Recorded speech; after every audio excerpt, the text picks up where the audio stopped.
Sino kayo? Hindi ko kayo kilala, kaya huwag niyo ko lalapitan. Mariing wika ni Zian nang akmang lalapitan siya at yayakapin ng mga sopistikadang tao na hindi niya kilala. Sir, sila po ang mga taong malalapit sa inyo. Pinadyaryo kanila. Kaya pala pamilyar sa akin ang mukha ninyo. Kasi nakita ko sa mga dyaryo na yon at sa mga magazine ng mga business tycoon. Nalilito naman si Sander. Sobrang nalilito siya habang kaharap ang doktor at ang umiiyak na matandang babae kasama ang isang tisay na babae. Zian, iho. Ako to ang iyong ina. Siya naman si Rory, ang fiancé mo. Umiiyak na wika pa ng matanda at sopistikadang babae sa kanya na mabilis na nagpakirot sa ulo ni Sander. Masakit iyon. Sobrang sakit. Paulit-ulit na umieko sa isipan ni Sander ang mga salita ng matanda habang patindi ng patindi ang kirot ng kanyang ulo. Kung bago ka pa lang sa channel na ito, Ate Jane TV, huwag kalimutang pindutin ang notification bell and subscribe button. Sana po hindi naman malaking abala sa inyo ang pagpindot ng subscribe button dahil ang kapalit po nito ay ang pagsuporta para makapag-produce ng mga libreng stories sa mga channels ni Ate Jane. Maraming salamat!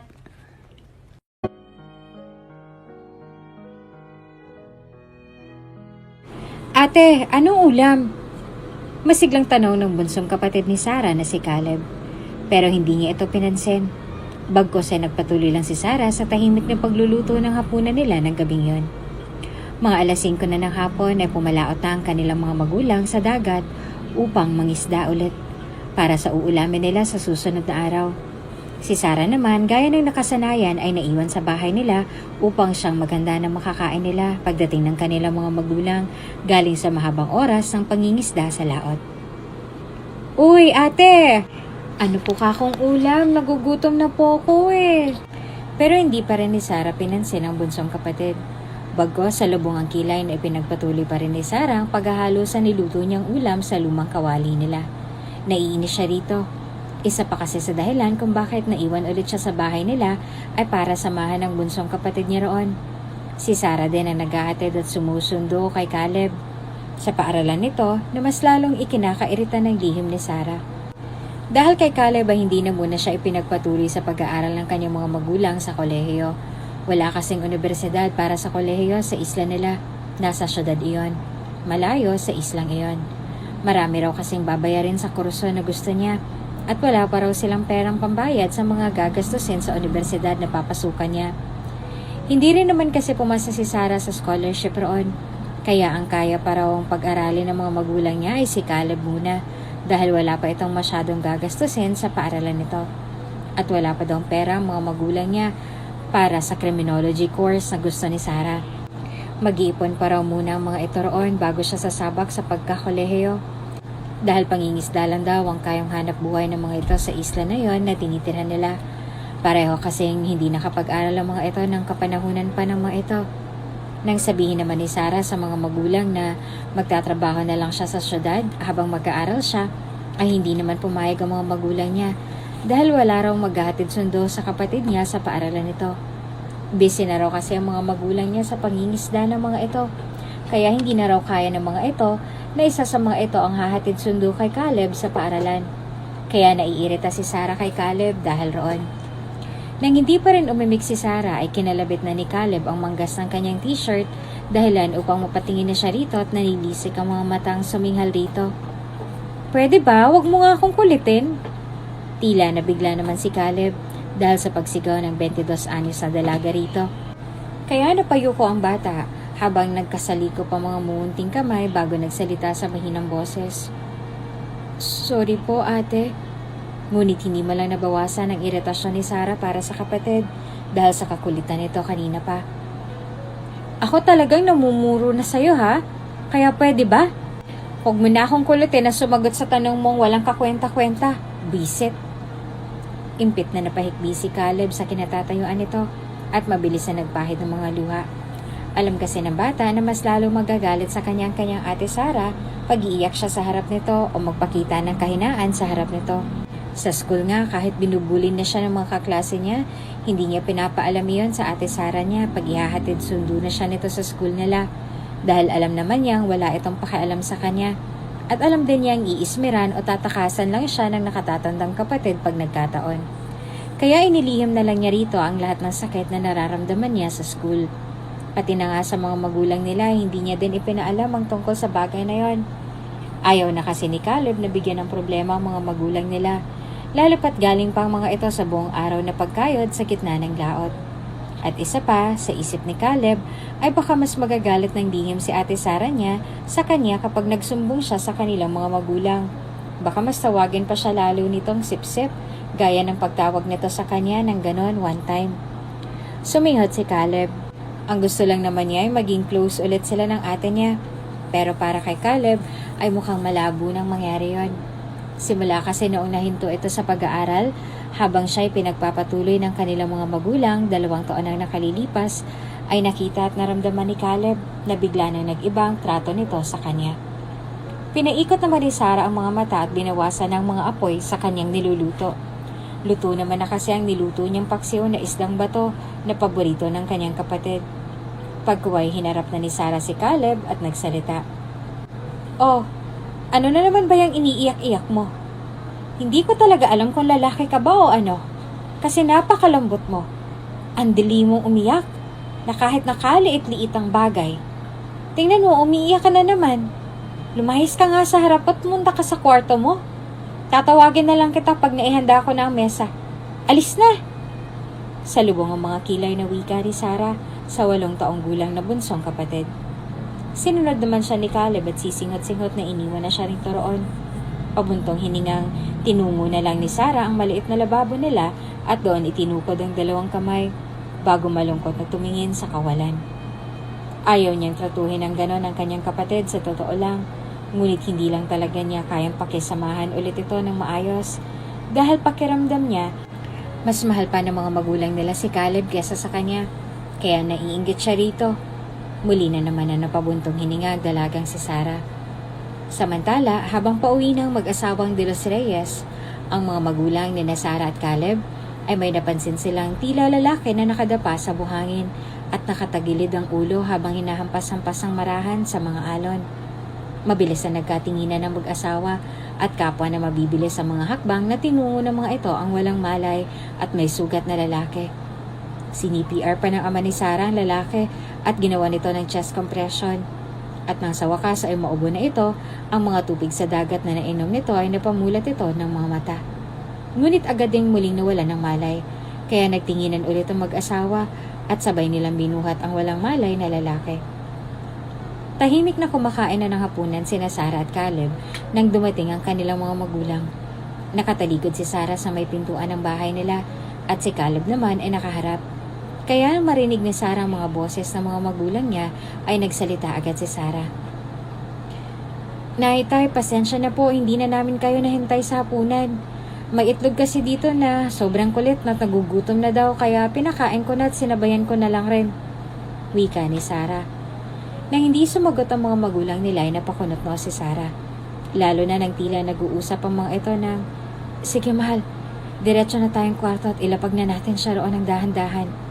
Kaya na may mabilis na napalingon si Sara sa mga magulang at nanlaki ang mga mata niya bigla sa labis na pagkagulat nang makita ang buhat-buhat ng mga ito patungo sa kwarto. Kaya agad siyang napainom ng tubig at sinundan ng mga magulang na ngayon ay dahan-dahan ang inilapag sa kawayang higaan ng mga ito ang wala pa ring malay na lalaki. Napataas tuloy ang kilay ng istiktang dalaga. "Nay, tay, sino po siya? At bakit po siya may mga sugat?" Inosente at nalilitong tanong ni Caleb sa mga magulang. Nakasunod na din pala si Caleb sa kanila roon. Nang mailapag ng mag-asawang lalaking walang malay sa kawayang higaan ng mga ito, ay sumagot na ang kanyang ina sa tanong ni Caleb. "Nakita namin siya sa may buhanginan kanina. Nakadapa at walang malay, anak." "Oh, ikaw na muna dito, Leandro, at kukuha lang ako ng gamot para sa kanyang mga sugat at pampunas na rin." Tumayo na ang kanyang ina mula sa pagkakaupo sa kawayang upuan ng mga ito sa kwarto pagkasabi niyon at tinungo ang maliit na kusina nila. Doon ito inilagay ang mga gamot na binibili nito mula sa maliit na mga tindahan sa islang yon. In case of emergency raw, kaya nag-i-stock ito ng mga gamot o first aid kit at nagamit na nga nito iyon ngayon. Pero napansin ni Sarah na namumutla ang kanyang ina. Wala naman itong sakit o iniindang sakit sa katawan, pero namumutla ito ng mga sandaling yon. Nagsalubong naman agad ang mga kilay ni Sarah sa narinig mula sa kanyang ina. At sa isip niya, nakita sa buhangin kaya't ang mariing sabi niya ay, "At dinala niyo yan dito sa bahay? Nay, hindi na kayo dapat nagdadala ng estranghero sa bahay natin. Malay niyo masamang tao yan. Mamaya mafia lord yan o serial killer o ano. Kaya wag niyo nang gamutin." Tiningnan naman si Sarah ng kanyang ama na seryosong bago sumagot. "Anak, saan naman kasi namin siya dadalhin? Sa pulis siya. Wala naman tayong ganyan dito sa isla. May mga pulis nga pero nasa syudad. At kailangan pa nating sumakay ng motorboat niya na pang syudad. At bibiyahin pa natin ng 3 oras mahigit. At anak, mukhang hindi naman siya masama tao. Ramdam yon ng anting-anting ko, anak." Mabilis na pinaikot ni Sarah ang mga mata. Hindi kasi siya naniniwala sa anting-anting ng ama. Pagkuway sumagot siya. "Tay, ayoko manatili ang lalaking yan dito. Bukas na bukas din ay palayasin niyo yan dito sa pamamahay natin, ha? Kasi kung mangyayari mang hindi mafia lord yan o serial killer, paniguradong mayaman yan, tay. Tingnan niyo ang balat niya. Makinis at mamulang-mulang kaputian, no? Tapos ang damit niya. Tay, mukhang mamahalin. Kaya hindi siya nababagay na manatili dito sa bahay natin, tay. Sigurado ako mayaman ng estrangherong yan." Napabuntong hininga naman ang kanyang ama bago nagsalita. "Anak, wala namang bagay-bagay sa pagtulong natin sa kapwa natin. Kaya mayaman man siya o mahirap, tutulungan natin basta't nangangailangan." Mas nagsalubong tuloy ang kilay ni Sarah sa sinabi ng ama. Kaya sinagot niya agad ito. Basta. Bukas na bukas din ay paalisin niyo na siya dito sa bahay natin, tay. Ayoko sa mga mayayaman. Mata pobre silang lahat. Maaarte pa." Umiling agad ang ama ni Sarah sa kanyang sinabi bago tumugon. "Mali ka riyan, anak. Hindi lahat ng mayayaman ay mata pobre at maaarte. May mga mayayamang simple lang at iyon malalapitan agad. At anak, tsaka na lang natin siya ilalagay sa kamay ng mga pulis o magalang na ipapauwi sa bahay nila kung magaling na siya o makakausap na natin siya.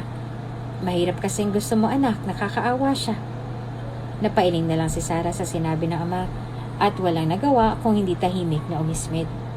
Bukod kasi sa ayaw niyang maestranghero sa bahay nila, ay ayaw niya sa mayayaman. Ayaw niya ding makisalamuha ng mga lalaki. Ewan ba niya, basta ayaw niya talaga. Yan ang dahilan kung bakit wala pa siyang nobyo hanggang sa ganyang edad niya. Ayaw niya ding binibiro-biro siya ng lalaki o sinusundot-sundot ang tagiliran niya.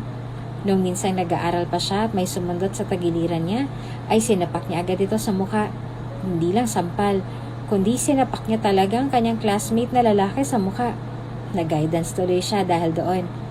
Pero hindi niya iyon pinagsisihan. Kasi sa isip ni Sarah, dapat lang iyong ginawa niya sa lalaking yon. Ika nga deserve. Bumalik sa kasalukuyan ng isip ni Sarah nang makita niya ng kanyang ina na nagmamadali nang bumalik sa kwarto ng mga ito at may daladalang pamunas at may dalang first aid kit. Pagkuhay biglang nanlaki ang mga mata ni Sarah nang lumapit ang namumutlang ina sa kanya at inaabot sa kanyang first aid kit. "Ano to, Nay?" Nakataas ang kilay na tanong ni Sarah sa ina. At sa isip niya, huwag na huwag sasabihin ng kanyang ina na siya ang gagamot o magpupuna sa lalaking estranghero dahil magkaka-World War III talaga sa loob ng bahay nila ngayon. Pilit namang ngumiti ang kanyang ina kay Sarah kahit namumutla pa rin ito bago sumagot. "Ikaw na magpupunas at gagamot sa kanya, anak. At pag okay na, tawagin mo lang yung ama dahil ang ama mo naman ang magbibihis sa kanya." Napanganga si Sarah. Sinasabi nga ba niya "Nay, ayoko. Ano siya, siniswerte?" Wika pa ni Sarah at sinamaan ang tingin ng lalaki sa kawayang higaan ng mga magulang. Tinapik naman si Sarah ng marahan sa balikat ng kanyang ama bago nagsalita. "Anak, alam mo namang takot sa mga dugo yung nanay mo. Ako naman ay walang alam kung paano yan gagamutin gamit ang mga ganyan. Kaya ikaw nang gumamot kasi nakapag-aral ka naman kaya Alam kong may alam ka sa mga iyan, kung saan at kung paano gagamitin. Nang marinig ni Sarah iyon, ay naiintindihan niya na kung bakit namumutla ito. Takot nga pala ito sa dugo, gaya ng dugo mula sa sugat ng tao. Ngunit kahit na ganon, ay rumason ulit sa Sarah.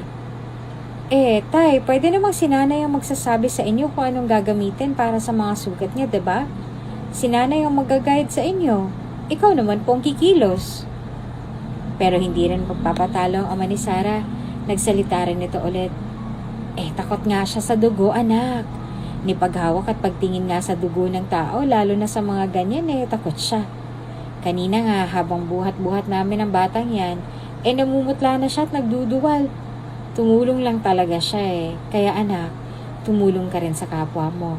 Gamutin mo na siya bago pa siya magka-infeksyon. Ilang oras pa kasi ang lalakbayin natin para makarating sa ospital mula rito sa isla. Kaya gamutin mo na siya ngayon din, anak. Napabuntong hininga si Sarah.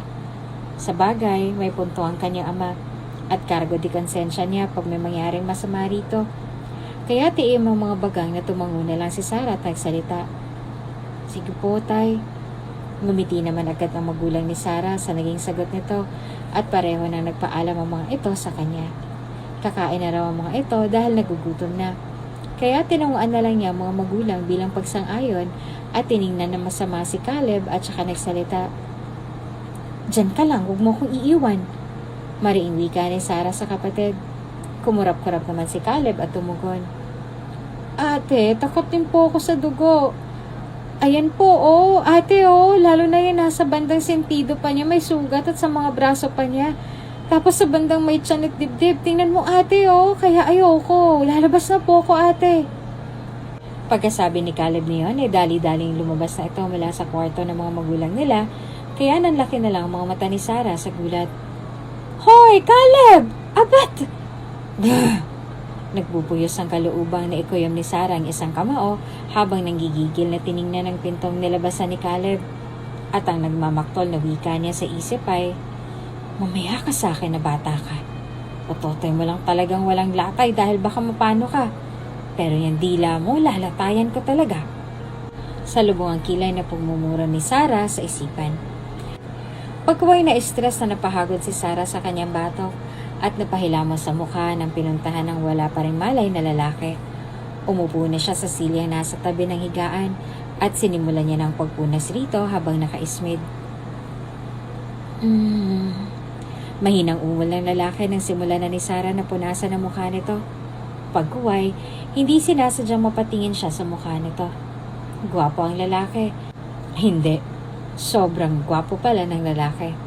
Maputi at makinis rin ang balat nito. Halatang inalaga ang mabuti. Napatikim si Sarah. At sa isip niya, bakit naman niya dinedescribe ang itsura ng lalaki sa kanyang isipan? Wala naman siyang pakiron.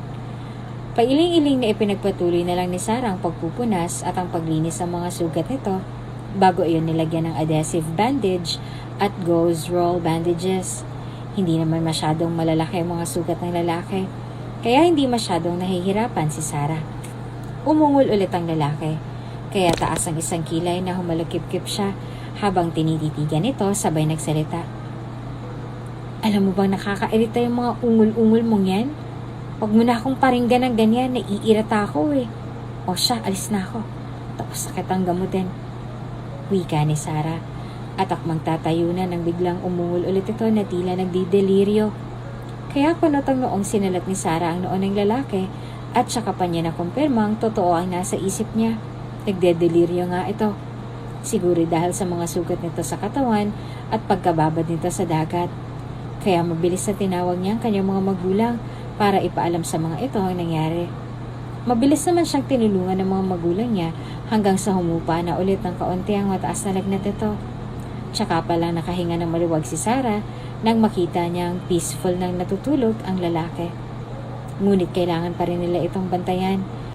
Kaya't nagrelyebo sila ng mga magulang. Sila ang panggabi at si Sarah naman mula madaling araw hanggang mag-umaga. At hindi niya na namalaya nakatulog na rin pala siya kakabantay sa lalaki. Nagising ang lalaki na hindi niya alam kung sino siya. Hindi niya maalala ang pangalan niya at kung may pamilya ba siya o wala. Pagkuway na pangiwi siya ng masinaga niyang malakas na sinag ng araw na nagmumula sa bintana ng tila kubong bahay na yon. Napatingin ang lalaki sa babaeng nakanganga ng malaki ang bibig habang nakapikit ang mga mata nito. At nakasandalang likuran sa silyang kinauupuan nito sa gilid ng higaan ng kanyang kinahihigaan. Napangiti ang lalaki kahit kumirot muli ang ulo niya. Naaaliw kasi siya sa babae. Tapos nagandahan pa siya rito. Morena ito, ngunit makinis ang balat. May malalantik din itong pilik mata at manipis na mapupulang mga labi. Ngunit ang pananamit nito ay malayo-malayo sa exotic beauty nito. May pagkamatan kasi ito manamit.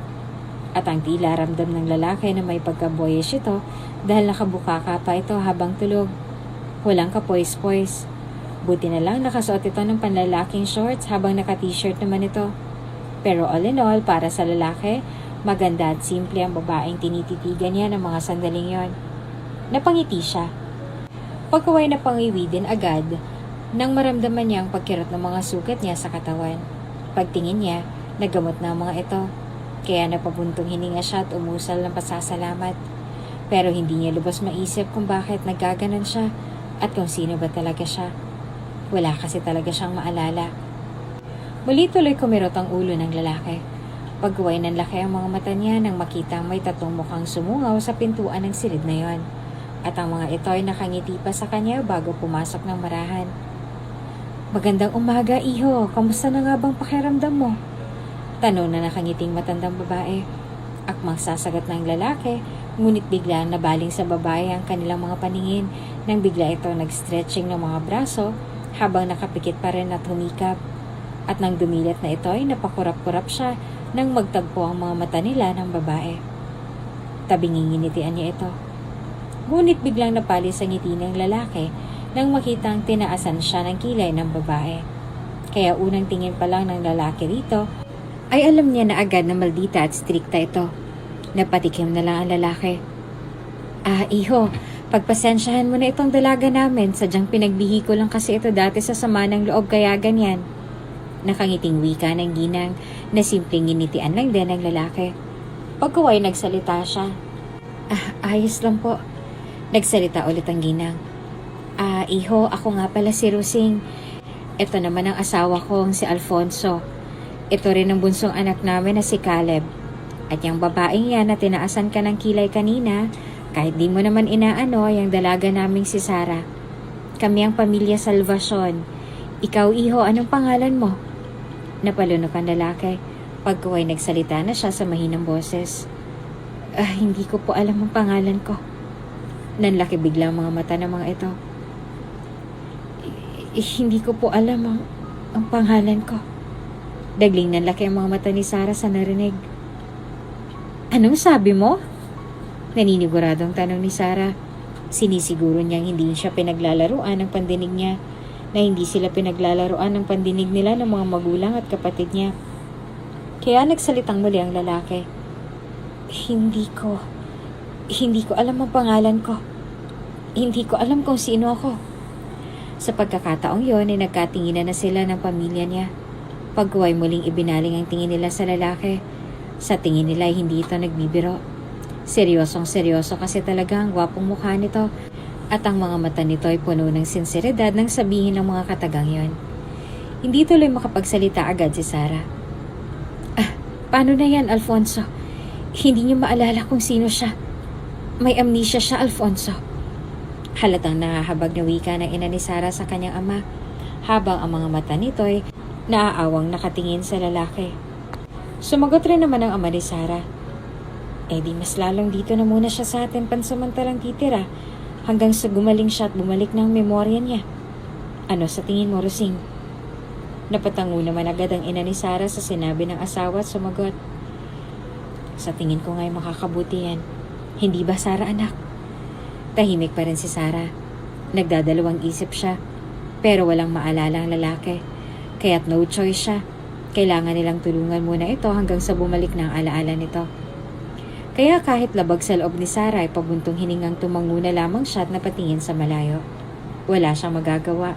May puso rin naman siya kahit papaano. Masayang mga reaksyon naman na nakita ni Sara sa mga mata ng mga magulang niya at kapatid.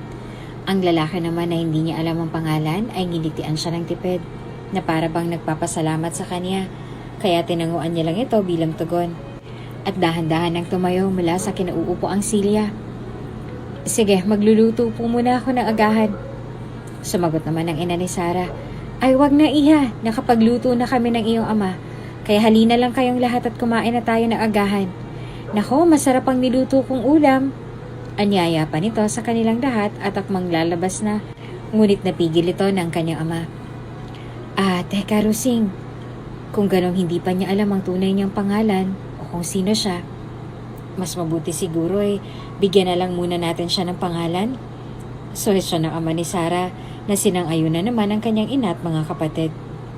Habang si Sarah at ang lalaki ay tahimik lamang na nakikinig sa mga ito. Ang pinagkaiba lang nila ni Sarah, tahimik na salubong ang mga kilay, samantalang ang lalaki na may tahimik na may malungkot na ngiti sa mga labi nito.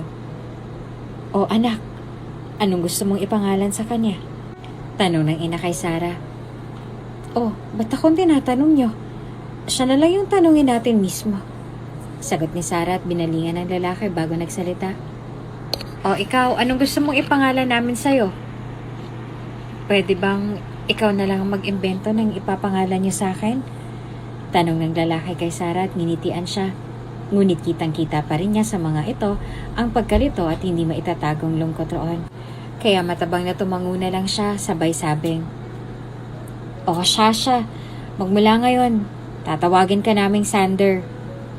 Sander na letter X yan hindi letter S. Ano, ayos ba? Maangas sa tanong ni Sarah sa lalaki, tinanguan ito. May tipid na ngiti sa mga labing tumango naman agad ito sa kanya sabay sabing, Oo, salamat. Ayan, Sander ha. Magmula ngayon hanggang sa gumaling ka na at hanggang sa bumalik na ang mga alaala mo, ay ikaw na muna si Sander. Kaya huwag kang mahiya sa amin ha. Bagong pamilya mo na kami.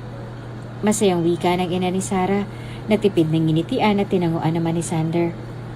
Siya, ano pang hinihintay natin at dumulog na tayo sa pagkainan. Lalamig na yung ulam natin na sinabawang isda. Magiliw rin na wika ng ama ni Sarah kay Sander. Kaya tumango ulit si Sander na may tipid ng ngiti sa mga labi bago nagsalita ng mahina. Maraming salamat po sa inyong lahat. Tatanawin ko po itong isang napakalaking utang na loob sa inyo ng mga pangyayaring to. Maraming salamat po ulit. Napangiti naman ang mga magulang ni Sarah pagkuway nagsalita ang padre de pamilya. Walang anuman yon, iho.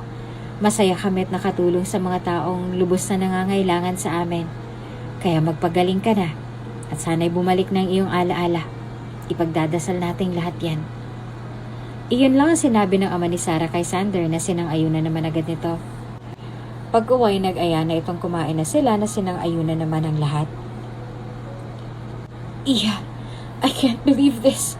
He's gone. Paghagulhol na wika ng ina ni Zian. Pabuntong hiningang niyakap naman ni Aurora o Rory ang matandang babae bago nagsalita. Don't worry po, tita. Wala pa namang confirmation na talagang wala na si Zian. We couldn't find his body yet. So there is still hope.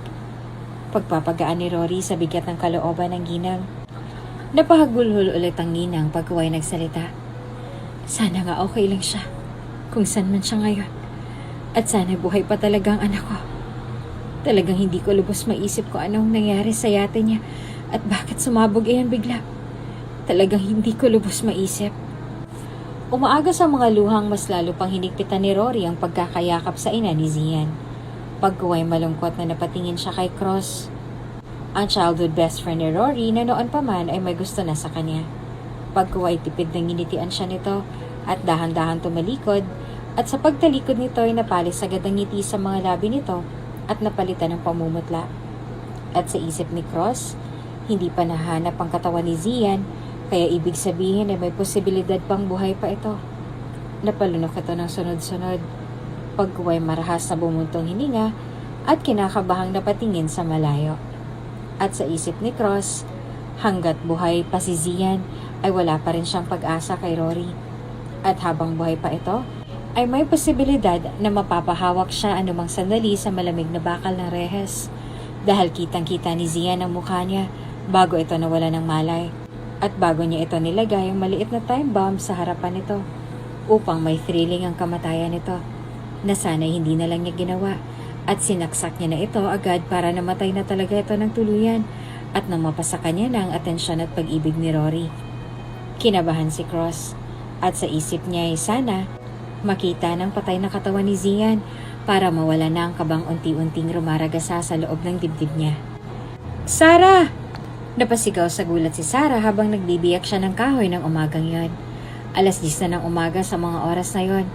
Si Caleb ay natutulog sa kwarto nito dahil wala namang pasok ito. Sabado na kasi.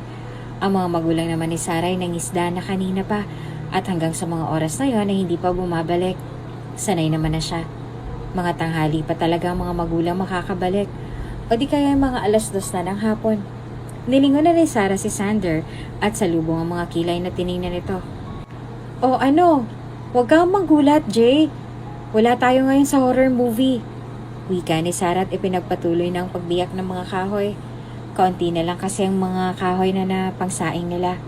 Napangiti naman si Sander sa sinabi ni Sarah at napakamot sa batok bago nagsalita. Pasensya ka na kung nagulat kita. Gusto ko lang sanang sabihin na ako na riyan. Ako nang gagawa niyan. Tingin ko kasi panglalaking gawain yan eh. Mabigat kasing gawain yan kumpara sa mga pambabaeng gawain talaga. Napatawa naman agad si Sarah bago seryosong sumagot habang nagbibiyak pa rin ng kahoy. Alam mo kasi Dre, para sa akin, walang panlalaki o pambabaeng gawain. Kung ikaw, babae ka, pero kaya mo namang gawin ang mga ginagawa ng isang lalaki tulad ng pag-iigib ng tubig, pagbibiyak ng kahoy o pag-aararo, pangingisda, pagdadrive ng bus, o malalaking sasakyan, o di kaya pagdi-dispatcher, di gawin mo. Kung ikaw naman ay lalaki at kaya mong gawin ng mga gawain ng mga babae tulad ng paglalaba, pagtatanim, paglilinis ng bahay, o kung ano-ano pa, di gawin mo. Ganyan lang kasimple ang buhay. Walang pambabae o panlalaking gawain. Depende lang yan sa pananaw mo o sa kakayahan mo. Kung sa tingin mo, hindi mo kayang gawin ang mga bagay na yan na kinaya ng iba, di wag mong pilitin ang sarili mo. Gawin mo na lang ang mga bagay na kaya mo. Ganyan lang. Walang pressure. Dahil doon ay napatitig si Sanders sa kanya ng malalim at matagal. Parang humahanga ito sa kanya. Kaya inihinto na muna ni Sarah ang ginagawa pag huway nakataas ang isang kilay na nakipaglaban ng tingin kay Sander at nagsalita. Tinititig-titig mo dyan. Kala mo uurungan kita sa larangan ng titigan na. Hindi uy. Kaya sige, magtitigan tayo hanggang sa humapdi ang mga mata mo kakatitig sa akin. Kala mo Salubong ang mga kilay na wika ni Sarah kay Sander. Agad namang napangiti si Sander sa kanya sa sinabi ni Sarah. Kitang-kita ni Sarah ang matinding pagkaaliw sa mga magagandang mata nito. Pagkuway unti-unting sumilay ang pagkatamis-tamis ng ngiti sa mga labi nito bago natatawa na mahinang nagsalita. Alam mo Sarah, ang cute mo. Bigla naman napakurap-kurap si Sarah sa sinabi ni Sander. Iyon ang unang beses na may nagsabi sa kanya ng ganon. Na cute siya. Bigla tuloy yung pagragasa ng tila apoy sa kanyang mga pisngi. Alam niya, namumula siya anumang sandali. Kaya namay tumalikod siya agad mula rito at kunwari pinupulot niya ang mga maliliit na kahoy na tumalsik mula sa biniyak niya. Tulungan na kita riyan, Sarah. Wag na, dun ka na sa bahay. Dun ka na, ako na dito. Mabilis na wika ni Sarah kay Sander para itago ang pumumula ng kanyang pisngi mula sa halatang mapanuring mga mata nito. Pero kasi, akmang magrarason pa ulit si Sander, ngunit hinarangan na agad ni Sarah ang gusto nito ang sabihin.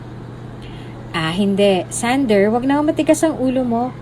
At saka isa pa, medyo mainit na. Kaya doon ka na sa loob para hindi mapano yung mga sugat mo. Patapos na rin naman ako rito. Narinig ni Sarah na bumuntong hininga si Sander pag huway nagsalita na ito na mahina.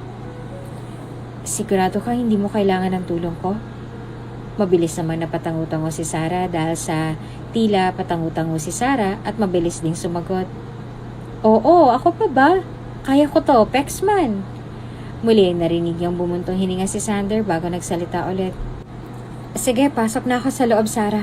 Tawagin mo lang ako pag kailangan mo ng tulong ko, ha? Please. At nang mag-please ito ng ganon ay mas lalo yatang nadagdagan ang pag-init ng mga pisngi ng dalaga. Kaya nagsalubong na talaga ang mga kilay niya dahil ang tagal nitong pumasok sa loob. Pulang-pula na talaga siya sa hiya dahil sa mga pinagsasasabi nito. Baka kasi masilip nito ang mukha niya. Nahihiya siya. Tanggal angas yon para sa kanya. O sige, pasok na ako. Sumunod ka na lang pagkatapos mo dyan, Sar, ha? Napapikit na talaga si Sarah sa matinding iritasyon. Sa isip niya kasi, bakit ba kasi tonong naglalambing ang boses nito? Natanong niya tuloy kung normal ba talaga iyon ni Sander o ano. Oo na, sige na, kulit na ito. Wika na lang ni Sarah sa iritableng tono at pinahiran ng pawis sa kanyang noo na hindi niya alam kung bakit, dahil ba sa papasikat na haring araw o dahil sa hiya. O sige Sar, pasok na ako sa loob. At, huwag na masyadong magpainit dyan. Medyo mainit na kasi talaga ang sikat ng araw. Pahabol pa ni Sander na hindi na ikinapikit na lang ng mariin ni Sarah. At nasa wakas ay maramdaman niyang nakapasok na nga ito sa loob ng kanilang maliit na kubo at saka pa lang siya napasalampak ng upo sa lupa. At sa isip niya, anong klaseng damdamin yun? Nakakapangilabot. Wika ni Sarah sa isipan at napangiwi na lang bago ipinagpatuloy ang ginagawa. Siya nga pala, Sander. Sabi ng kaibigan kong mangingisda, may libreng check-up na naman daw o kung ano-ano pa dito sa isla. Basta konektado sa ating mga kalusugan o sa ating mga katawan. May pupuntang mga doktor dito bukas, dito sa isla. Kaya ano kaya kung ipatingin mo yung ulo mo, iho? Pati na rin yung mga sugat mo, samahan ka namin ni Rosing doon. Suwestyon ng ama ni Sarah kay Sander. Hindi naman agad nakapagsalita si Sander, pagkuway tila nahihiyang matipid nang umiti ito, bago sumagot sa matandang lalaki. Hindi ko po alam. Marami po bang tao niyan pag may ganyan sa isla nyo? Sumagot naman agad si Mang Alfonso. Oo, iho. Bakit nga pala? Ayaw mo ba ng maraming tao? Mabilis namang umiling-iling si Sander at tumugon. Nako, hindi ho. Nahihiyang wika ni Sander.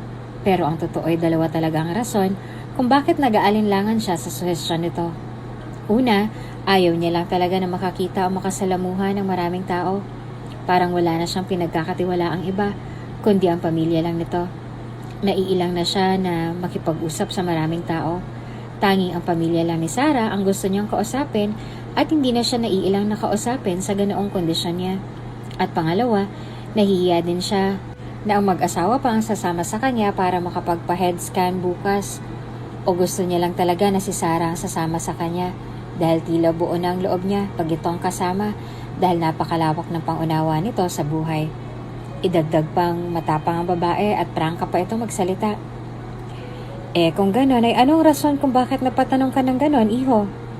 Usisa ni Mang Alfonso. Hindi po ba kayo busy bukas na mag-asawa? Tanong ni Sander sa nahihiyang tono. Tila nakuha at nabasa naman ni Mang Alfonso ang sagot at ekspresyon ng mukha na iyon ni Sander. Kung kaya't palihim na siniko na lang nito si Sarah, na lihim lang na nakikinig sa usapan at kunwari ay busy sa pagkain ng tanghalian nila. Napatingin naman agad si Sarah sa ama nang sikuhin siya nito ng mahina. Oh, tay, bakit po?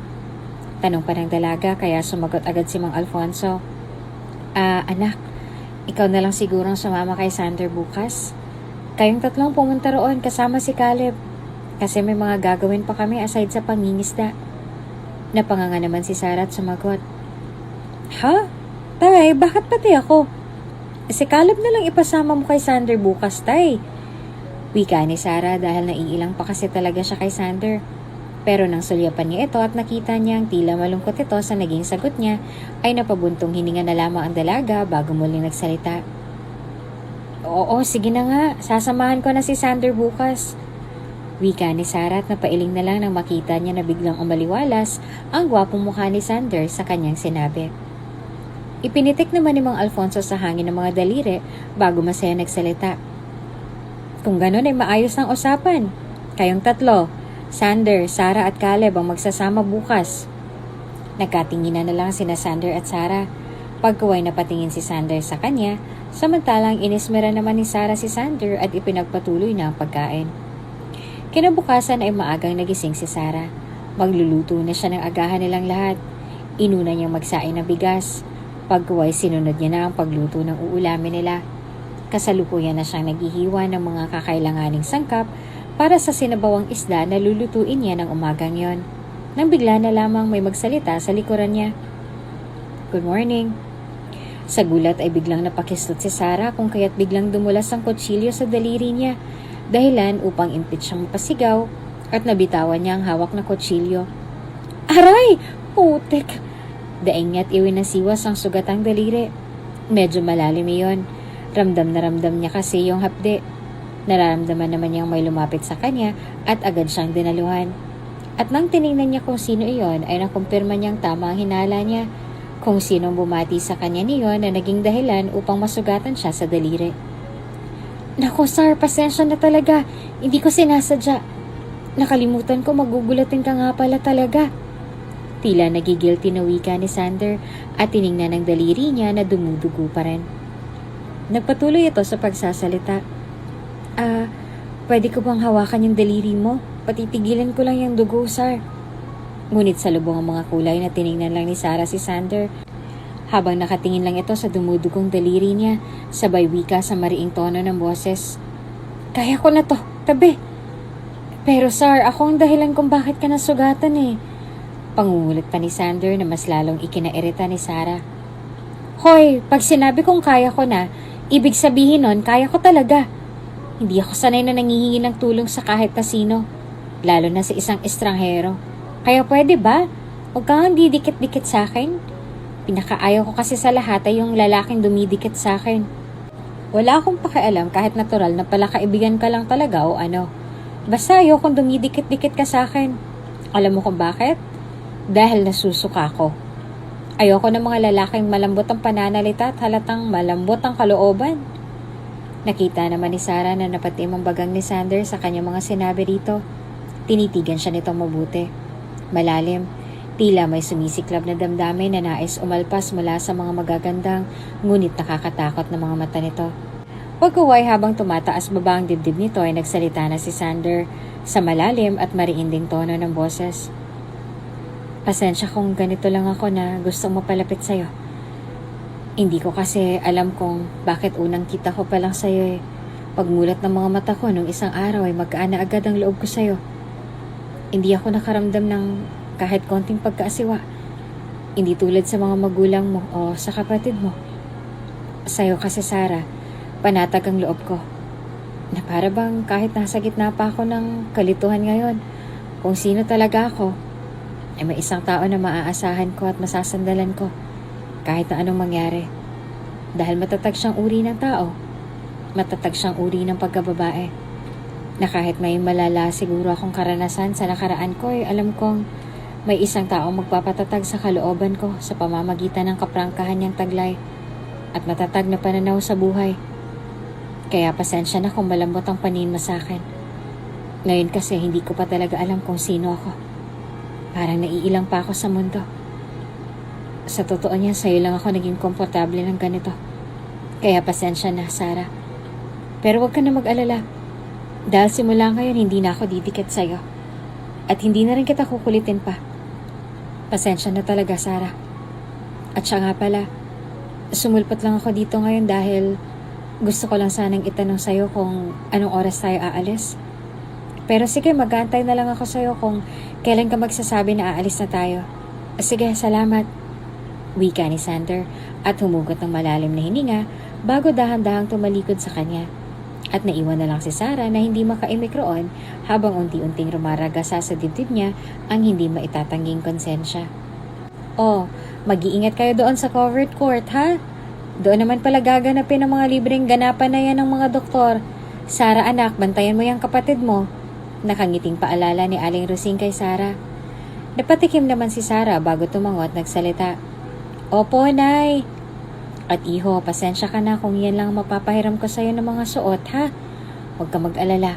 Bukas ay mababayaran na kami ng mga tindera sa wet market doon sa mga isdang binenta namin ni Rosing. Kaya makakabili ka na rin ng mga isusuot mo bukas na babagay sa'yo. Nakangiting wika ni Mang Alfonso kay Sander. Agad namang nanlaki ang mga mata ni Sander sabay sabing, Naku, wag na po Mang Alfonso. Okay na po ako sa mga damit mo. Kasya nga po eh. At ako na po mismo ang bibili ng mga kakailanganin kong mga damit. Magtatrabaho po ako. O di kaya tutulong na lang po ako sa pangingisda ninyo. Para po makapag-relax na muna si Aling Rosing sa bahay ninyo. Ang nakangiting wika ni Sander. Ay nako, iho, wag na. Kaya na namin ito ni Rosing. At isa pa, sanay ng asawa ko na may pinagkakaabalahan siya. Hindi siya sanay na pumipirmi lang sa bahay buong araw. Tila naaaliw na wika ni Mang Alfonso kay Sander. Nagsalita na rin sa Aling Rosing. Totoo yan, Sander. At isa pa, hindi ka po pwedeng magtrabaho ngayon. Lalo na sa mga mabibigat na trabaho dahil sariwa pa yung mga sugat mo. At isa pa, baka mabinat ka. Kaya hayaan mo na lang muna kami na bilhan ka ng mga damit na kasya sa'yo. Napabuntong hininga na lang si Sander bago tumugon. Sige po.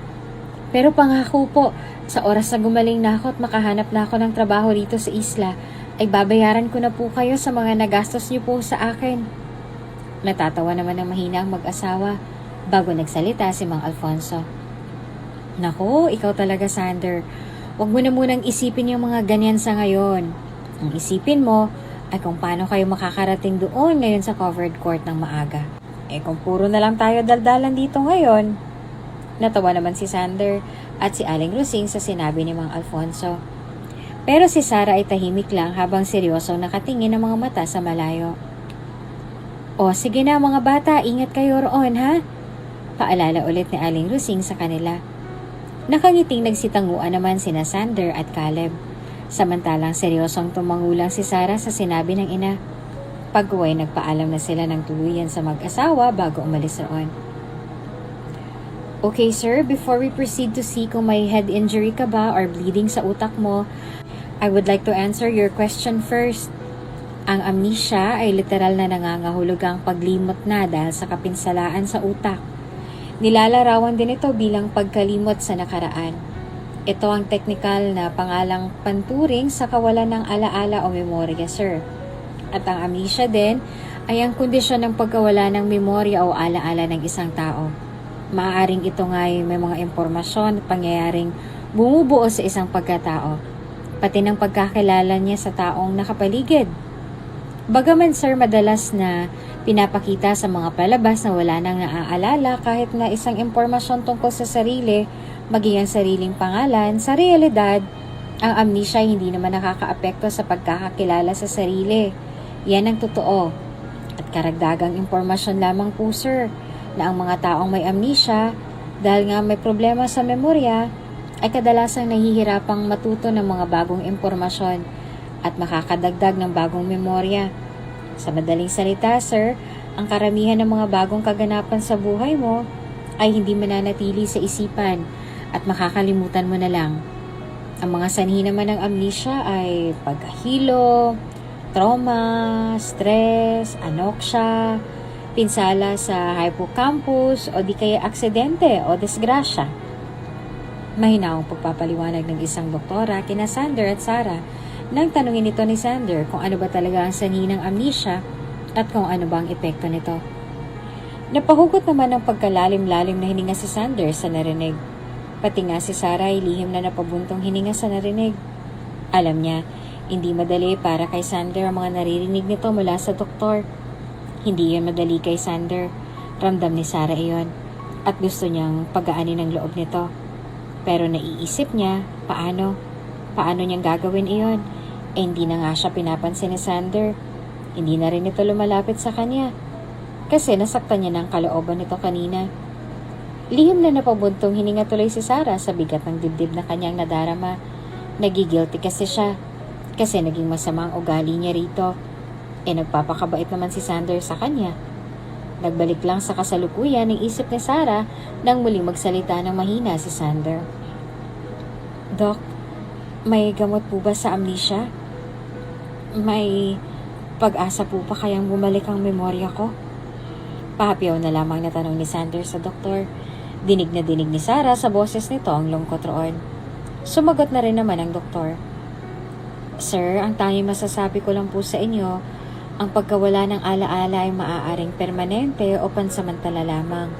Kaya maaari pong pansamantala lamang yan sa inyo. Depende po yan sa results na makukuha natin ngayon sa ulo mo.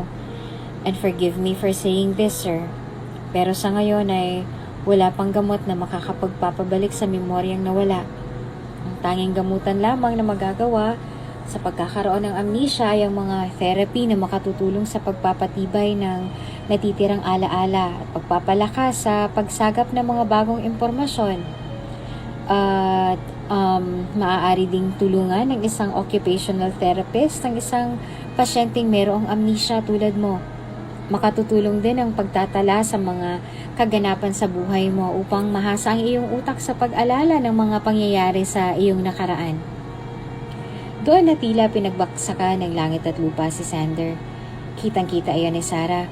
Pinadiin pa nito ang mga daliri sa nakapikit na mga mata nito na para bang may pinipigilan itong damdamin na hindi muna aalpas sa mga sandaling yon.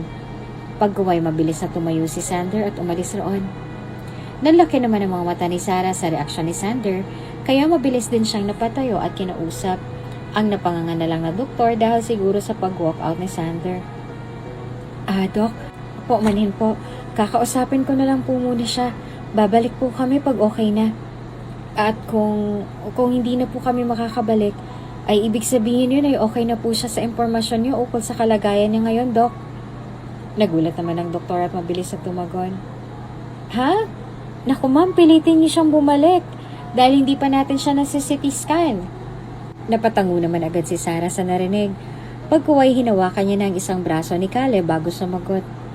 Sige Dok, pipilitin ko po. Wika ni Sarah at nagmamadali nang umalis na din mula roon. Hinahanap ng mga mata niya si Sander pero hindi niya ito makita. Hanggang sa... Caleb! Isang tinig mula sa likuran nila ang tila nagpatalo ng espiritu ni Sarah mula sa kanyang katawan. Masaya namang napalingon si Caleb sa nagmamay-ari ng malalim na boses na yon na may pagtatampo sa kanya and at the same time ay nag-walk out sa doktor na umasikaso rito. Napahugot na lang ng malalim na hininga si Sarah kahit gustong-gusto niya ng pagalitan ulit si Sander. Ngunit inaalala niya ang kailangan nito ngayon ng mahinahong payo. Buti na lang ay may naisip agad si Sarah na paraan upang pakalmahin si Sander. Kuya, bakit ka ba umalis kanina? Hindi ka pa raw na CT scan, sabi ng doktor. Inosenteng tanong ni Caleb kay Sander. Hindi naman agad sumagot si Sander. Kaya nang sulyapan ito ni Sarah ay nakita niyang matipid na nginitaan lang ni Sander si Caleb bago marahang ginulo ang buhok nito at nagsalita sa mahinang boses. Hindi naman na kailangan yun, Caleb. Wala na rin namang pag-asa yung nangyari sa akin eh. Babalik rin naman ako doon. Pero hindi para magpa-CT scan. Hindi para manghingi na lang ng pasensya kay Doc sa pag-alis ko kanina nang walang paalam. Napatikim naman ng malakas si Sarah at nagsalita. Caleb, sakto linggo ngayon, magsimba tayo. Talaga po ate? Pero akala ko po ba hindi ka mahilig magsimba? 'Di ba ayaw mo nga sumama sa amin ni nanay at tatay pag nagsisimba kami minsan sa araw ng linggo? Inosenteng tanong ni Caleb na talaga nagpausok sa mga tenga ni Sarah. Pagkuway kagat-kagat ng mariin ang pang-ibabang labi na pinandilata na lang Sarah ang bunsong kapatid dahil sa matinding inis rito at pagkapahiya kay Sander. Baka kasi isipin pa nito na nagpapa-impress lang siya rito. Ang layo nun sa katotohanan. Gusto niya lang talaga na payuhan ito sa loob mismo ng simbahan. Para kahit papano gagaan naman ang pakiramdam nito at hindi na mag-isip pa ng mga negatibong bagay. Nagsalita na si Sarah na may pilit ng ngiti at tawa sa mga labi. Magkaiba naman kasi noon at ngayon. Dahil ngayon gusto ko na magsimba. Kaya pake mo ba? Wika niya at mas inirapan pang kapatid. Narinig naman niya ang paghagikik ni Caleb sa sinabi niya kaya mas lalo siyang nairita rito. Ngunit ng ibang mahinang tawa nang narinig niya kung saan galing mismo sa lalaking nagtatampo sa kanya ay napalis na tila bulang nararamdaman ni Sarah sa pagkainis sa kapatid dahil sa mahina at tila naaaliw na tawa ni Sander. Nais tuloy niyang mag-rock and roll sign habang nakalabas ang dila. Wala masaya lang talaga siya ng sobra. Dahil ibig sabihin lang sa reaksyon ni Sander ay hindi na ito masyadong galit sa kanya. At ewan ba ni Sarah, pero sobrang ikinasaya iyon ang kalooban niya. Kunwari ay inirapan na lang ni Sarah ang kapatid at nagsalita. Tayo na nga sa simbahan at nang makapagdasal na tayo sa puong may kapal. Tahimik lang na pinagmasdan ni Sarah ang bunsong kapatid na si Caleb na ngayon taimtim na nagdarasal habang nakapikit at pinagsalikop ang mga palad. At sa isip niya, buti pang kapatid niya marunong magdasal at talagang makikita mo na galing sa puso iyon. Pero siya na ate nito, hindi marunong, hindi rin malapit ang puso niya sa Diyos dahil sa mga pangarap niya na hindi tinupad ng Diyos. Tulad na magkaroon na lang sila ng kahit konting kaginhawaan sa buhay. Tumataya nga din siya sa mga lutuhan dati nung nag-aaral pa siya, habang may pag-asang nakaukit sa puso niya na sana na may swertehin siya kahit one time lang. Makaka-jackpot siya ng malaking pera para makaalis na sila sa isla at doon na mamuhay sa syudad at makapagpatayo ng sariling bahay nila roon. Makapagpatayo ng sariling negosyo ang nanay at tatay niya upang hindi na mangingisda pa ang mga ito at para makapagtapos siya ng pag-aaral hanggang college. Ngunit natigil siya sa pag-aaral pagka-graduate niya ng high school at hindi na nga siya nakapag-aral pa mula noon hanggang sa nag-22 anyos na siya at nag-23 na sa susunod na buwan. Hindi man lang tinupad ng Diyos ang lahat ng hiling at dasal niya rito. Kaya simula noon, hindi na tumatapak si Sarah sa simbahan at nagdadasal anumang oras. Nawawala na kasi siya ng pag-asa. Hindi na rin siya naniniwala sa kasabihang trust God's perfect timing. Kasi para kay Sarah, tila wala ng pag-asa talaga na matupad ang mga pangarap niyang kaginhawaan sa buhay. Pero ng mga sandaling yon ay nagbalik ulit siya sa simbahan upang paggaanin ang loob ng isang taong may bibigat na hinanakit ngayon sa buhay nito. Naroon ulit si Sarah sa simbahan upang bigyan ng pag-asa si Sander na may pag-asa pang babalik ang memorya nito at gagawin niya iyon ng mga sandaling yon. Napahugot tuloy ng buntong hininga si Sarah habang tinitingnan si Sander sa sulok ng kanyang mga mata. Napagitnaan nila si Caleb, kaya naghahanap lang si Sarah ng magandang tiyempo upang magbukas na ng topic. At nang sa wakas ay tapos na si Caleb sa pagdarasal nito, ay medyo pinalakas ni Sarah ang pagtikim bago nagsimula magsalita. Hay, nakakagaan talaga sa loob pag nagdadasal ka, no, Caleb? Tiningnan naman siya ni Caleb na nakangiti bago sumagot. Opo, ate. Ikaw ba, ate? Gumaan na din bang pakiramdam mo ngayon?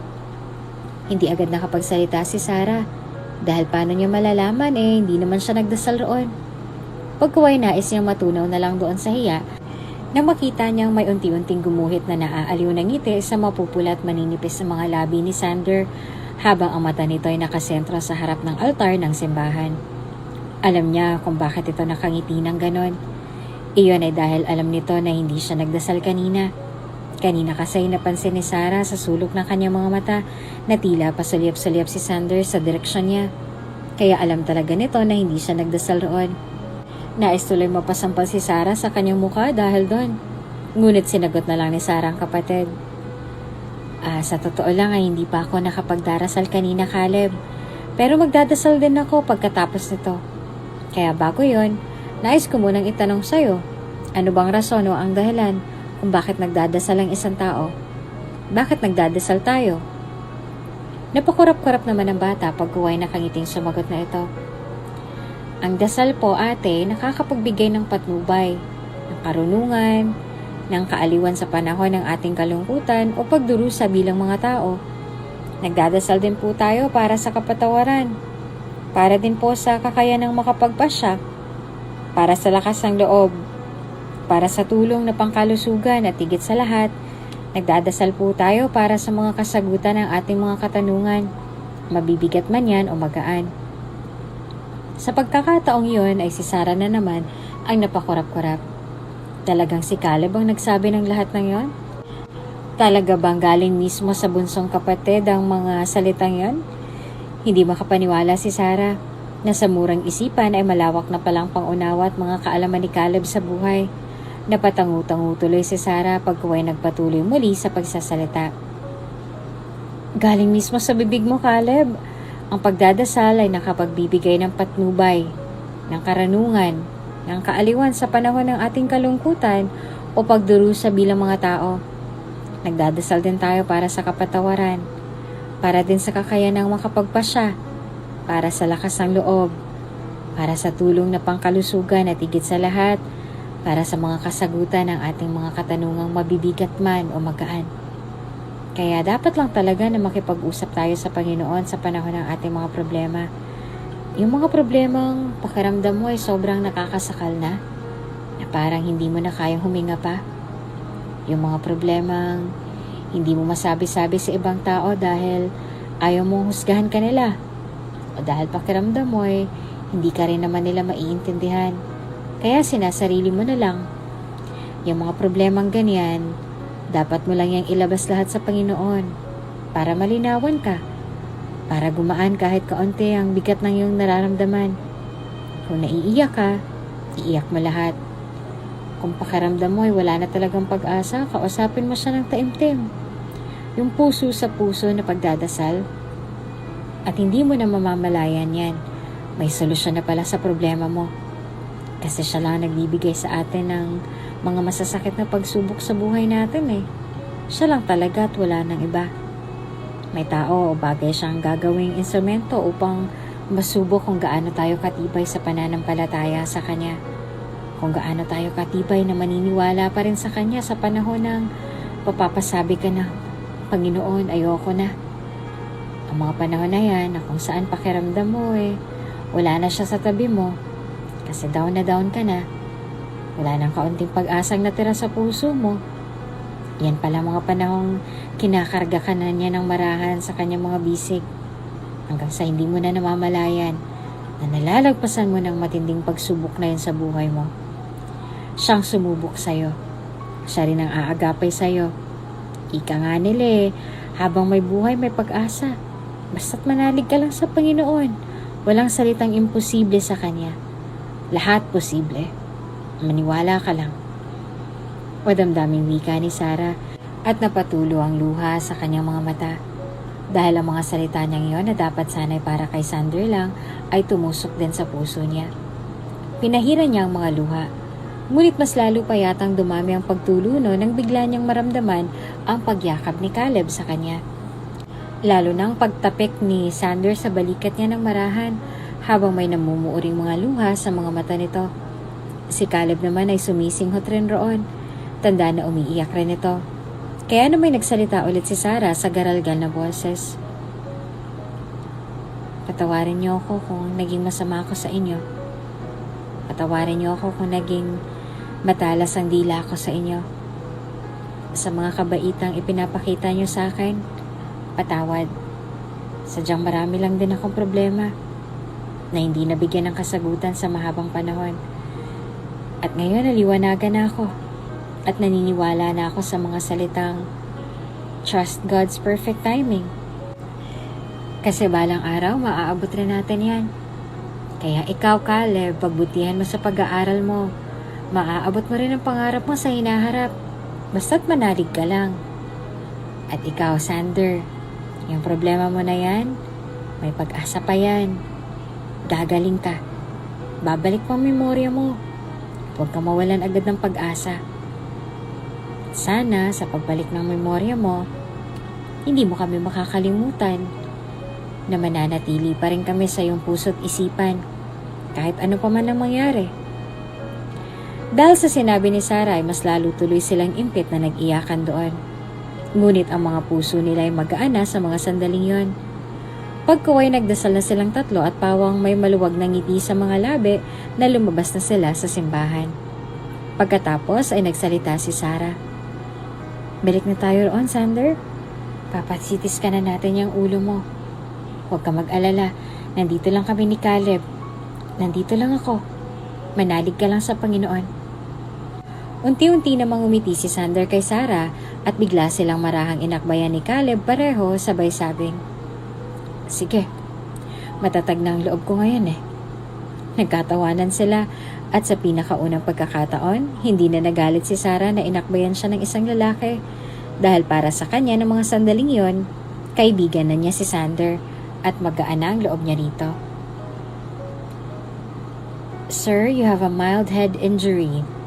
Mild head injury lang. Ibig sabihin, babalik pa talaga ang memorya mo. Dahil ang mild head injury ay hindi nagkukos ng pangmatagalang pagkaka-amnesia. Wika ng doktora naging dahilan upang mabilis at masayang nagyakapan sina Sander at Sarah. Sobrang higpit ang yakap nilang yon. Punong-puno ng saya. Pagkaway natatawang sinali nila si Caleb na nooy nagtatampo na dahil hindi nila nasali sa masaya at mahigpit na yakap na iyon. Nagpatuloy ang doktor. Tingnan mo na sir, nag-walk out ka pa kanina. Hindi naman pala permanent amnesia ang sayo. Naaaliw at nakangiting wika ng doktor na ikinatawa rin naman nila. Lalo na si Sander. Pagkuway nagsalita na ito. Pasensya ka na nga pala kanina, Dok. Sadyang mabilis na akong nawalan ng pag-asa. Pero ngayon matatag na ako ulit. Dahil may ipinakilala ang Diyos sa akin na ginawa niyang instrumento upang maliwanagan ako sa mga nangyayari. At lubos ako nagpapasalamat sa Kanya at sa taong yon.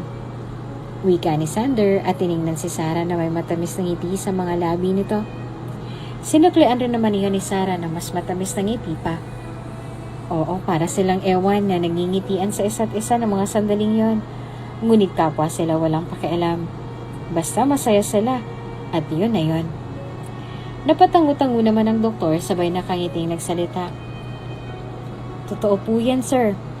Pero alam mo po, kanina pa kita napapansin na parang pamilyar ang mukha mo sa akin. Hindi ko lang talaga maalala kung saan ko ba nakita. Wika pa ng doktor. Si Sarah ang sumagot. Malamang, Dok. Kamukha niya lang, 'di ba? Tanong pa ni Sarah sa lalaki kahit ang totoo ay kinakabahan na siya at hindi niya alam kung bakit. Pero parang ayaw niya makarinig ng may tila nakakakilala kay Sander dahil pakiramdam niya ay mawawala si Sander sa bahay nila anumang sandali. Ikakasimula pa nga lang nila ng pagkakaibigan nila tapos mawawala na ito sa piling ng pamilya nila at higit sa lahat sa piling niya. Gustong mapalunok ni Sarah dahil hindi niya matukoy kung ano nga bang kakaibang pakiramdam na iyon. Parang nakakatakot na nakakakaba. Ngunit parang nakakapagbigay ng lihim na ligaya sa kaloob-looban niya. Nagsalita na din si Sander. Paano nga kung ako nga yung tinutukoy niya, sir? Hindi naman pwedeng nag-iisa lang mukhang to sa buong mundo. Nakangiti ng pilit na wika pa ni Sander at marahang ginulo ang buhok ni Sarah habang may tipid at nakakaunawang ngiti at manipis at mapupulang mga labi nito. Kinabahan tuloy si Sarah sa naging sagot ni Sander. Pagkuway mabilis ang kalabog ng dibdib na nagsalita. Basta, baka namamalikmata lang siya. Di ba, Dok? Ngumiti na lang ang doktor pagkuway kumunat na ang noon nito na tila iniisip talaga kung namamalikmata lang ba ito o ano. Kaya dahan-dahan nang tumayo si Sarah mula sa kinauupuan at nakangiting nagpaalam na sa doktor. Dok, magpapaalam na nga po pala kami. Maraming salamat po sa inyo. Wika ni Sarah at marahan ang pinatayo si Caleb. Kaya tumayo na rin si Sander at nagpaalam na rin sa doktor.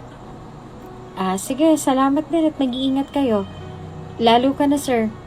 Hoping for your fast recovery. Tugon pa ng doktor na pinapasalamatan naman ni Sander pagkaway umalis na sila roon. Habang naiwan ng doktor na napapaisip pa rin doon mag-isa at napabulong. Parang siya talaga yun eh. Hindi ko lang maalala kung saan ko nakita ang mukha niya pero malalaman ko rin yun. Mabilis na lumipas sa mga araw. Naging magkaibigan na nga ng tuluyan sina Sander at Sarah. Nagkagaanan na sila ng loob sa isa't isa. Gumaling na rin ang mga sugat ni Sander sa tulong ng mga gamot na ibinigay ng doktor na yun noong nakaraang 3 linggo bago ito nag-proceed sa kondisyon ni Sander sa ulo. Ngunit kasama din sa paglipas ng mga araw ay ang pag-iwas ni Sarah sa mga sinasabi ni Sander sa kanya na excited na itong bumalik ng memorya nito para malaman nito kung sino talaga ito. Kaya iniiwasan niya agad ang topic na iyon dahil talagang sumisikip ang kalooban ni Sarah sa tuwing naiisip niya na malalayo na sa kanila si Sander anumang sandali. Ngunit ang lahat ng pag-iwas ay tila may hangganan. Dahil isang gabi, habang nagmumuni-muni si Sarah sa dalampasigan na malayo sa kubo nila, kung saan doon ang madalas sa tambayan nila ni Sander tuwing nag-uusap sila ng mga bagay-bagay, ay namalaya na lamang niya na may lumapit sa kanya ng mga sandaling iyon at umupo sa kinauupuan niyang malaking kahoy. Nang lingunin ni Sarah ito, ay sumalubong sa kanya nakangiting mukha ni Sander. Pero hindi niya iyon sinuklian ng ngiti. Pagkos ay seryosong ibinilik niyang malalim na tingin sa unahan ng karagatan kung saan kitang-kita niya ang paghalik ng malabitwing kalangitan sa kumikislap namang karagatan. Hay ganda! Tila nakangiting bati ni Sander kay Sarah at nang tingnan niya ito ay nakumpirma niyang tama nga ang kanyang hinala Nakangiti nga si Sander sa kanya habang nakatingin sa mukha niya at sa suot niya. Anong pinagsasasabi mo? Ay ganda ka dyan. Wika ni Sarah at kunwari inirapan nito. Natawa naman ng mahina si Sander sabay sagot ng, maganda ka naman talaga, Sarah. At mas lalo ka lang gumaganda nang magsuot ka ng bestida at nagkilos dalaga ka na ilang araw nang lumipas. Namula na lang ang mga pisngi ni Sarah at hindi na umimik pa. Pero ang totoo ay si Sander ang rason sa pagbabago niyang yon. Positibong pagbabago kumbaga. Hindi niya alam kung bakit.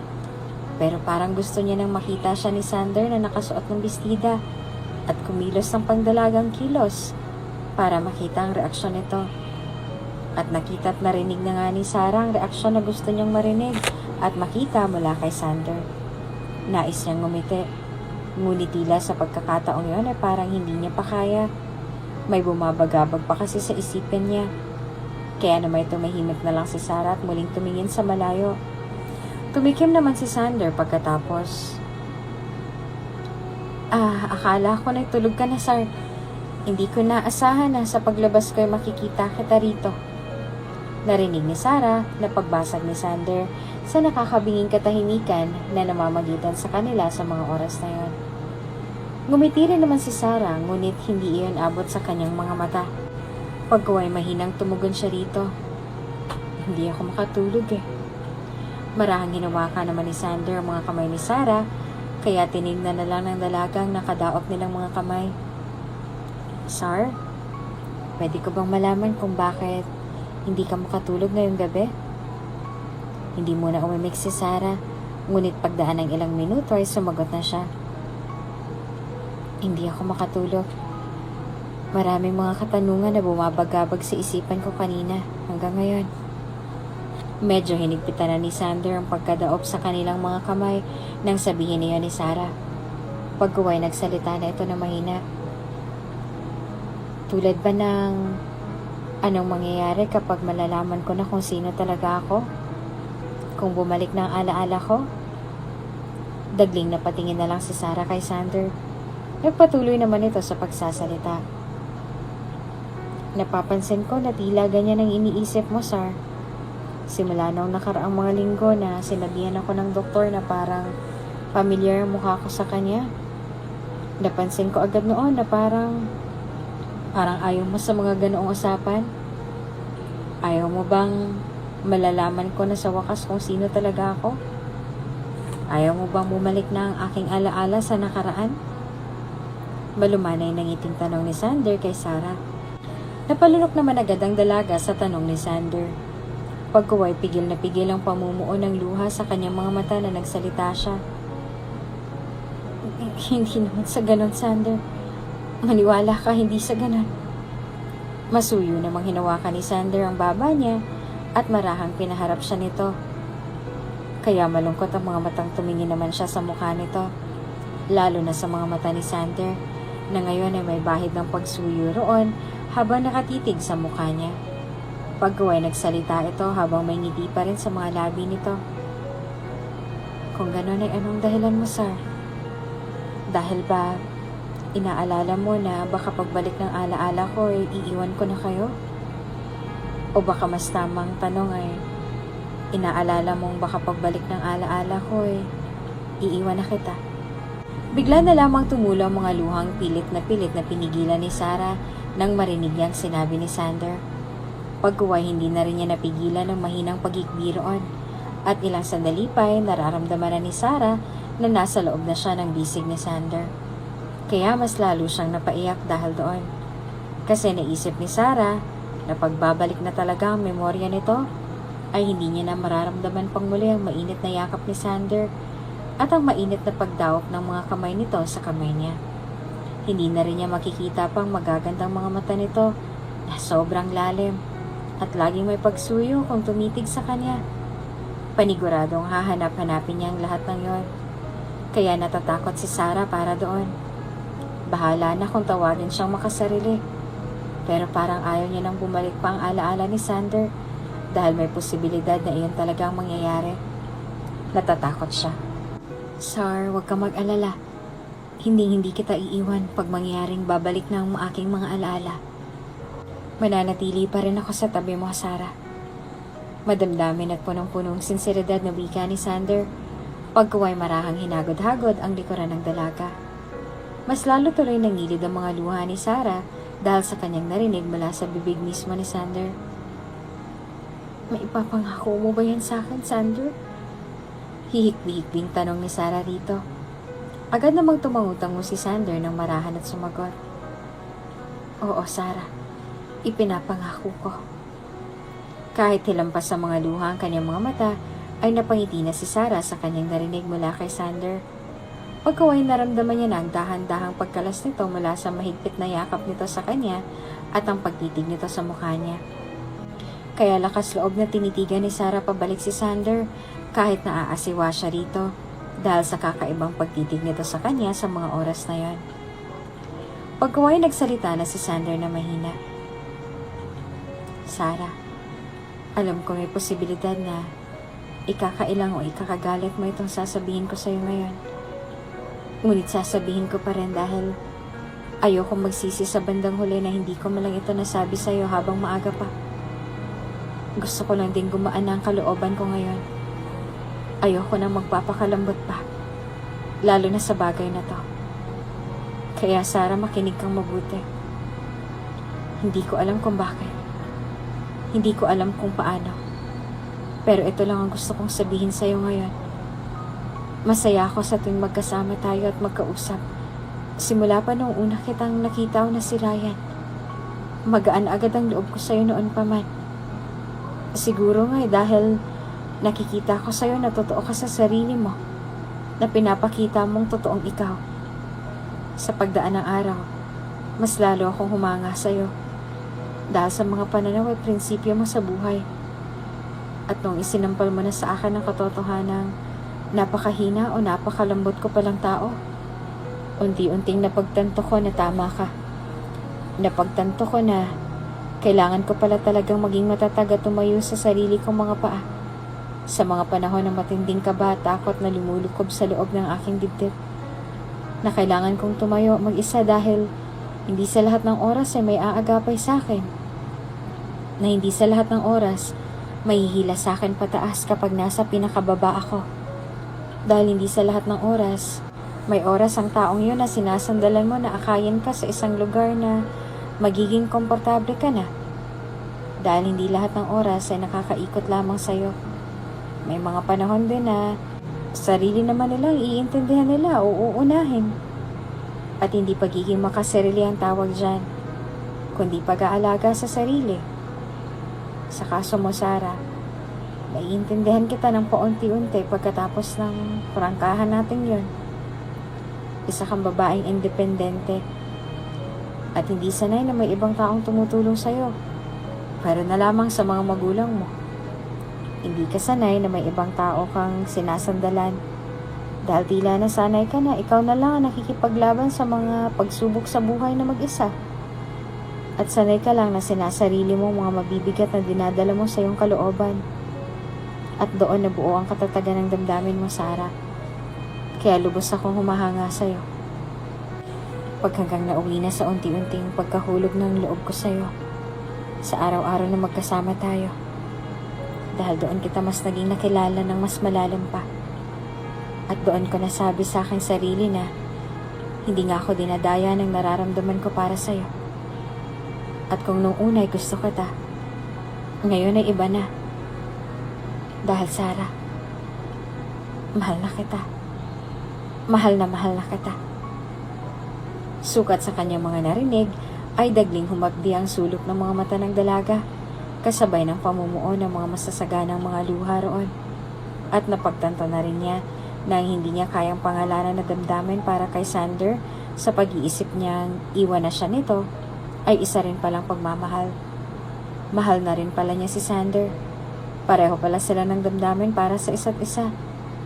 Napangiti na lang si Sarah tumutulo ang luha nagsalita. Alam mo, Sander, may gusto din akong sabihin sa'yo. At iyon ay yung mga katagang, mahal na din kita. Mahal na mahal din kita. Matagal na rin itong nararamdaman ko sa'yo.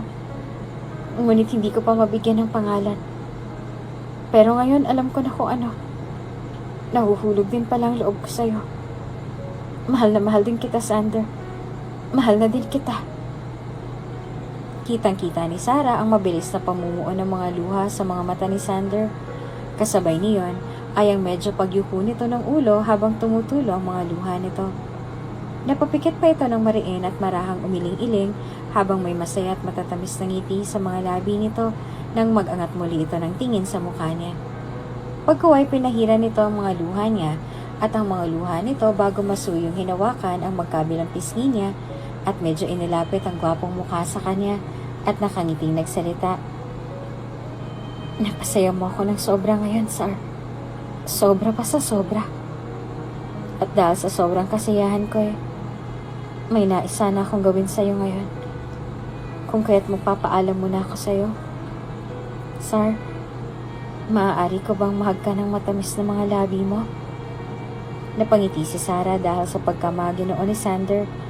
Kaya naman marahan siyang ngumiti ng buong suyo rin dito at marahang tumango-tango. At iyon lang ang hinintay ni Sander bago unti-unting pinaraanan ng hinlalaking daliri nito ang kanipisan at kapulahan ng kanyang mga labi bago ito yumuko at buong suyong inangkin ang mga labi niya. Nagsalo sila sa isang malalim at matamis na halik. Isang halik na naging mas lumalim pa at naging mapusok na nauwi sa isang mainit at madamdamin ring pag-iisa ng mga katawan nila. Ikinagalak iyon ang labis-labis ng puso ni Sarah. Masayang masaya siya at ipinapanalangin niya na ang kasiyahan na iyon na kanyang nararamdaman ay hindi na mawawala pa sa loob ng puso niya. Dumating ang ika-23 anyos na kaarawan ni Sarah. Bising-busy sila ng araw na iyon. Sina Sarah at ang kanyang ina ay nasa kusina at nagluluto.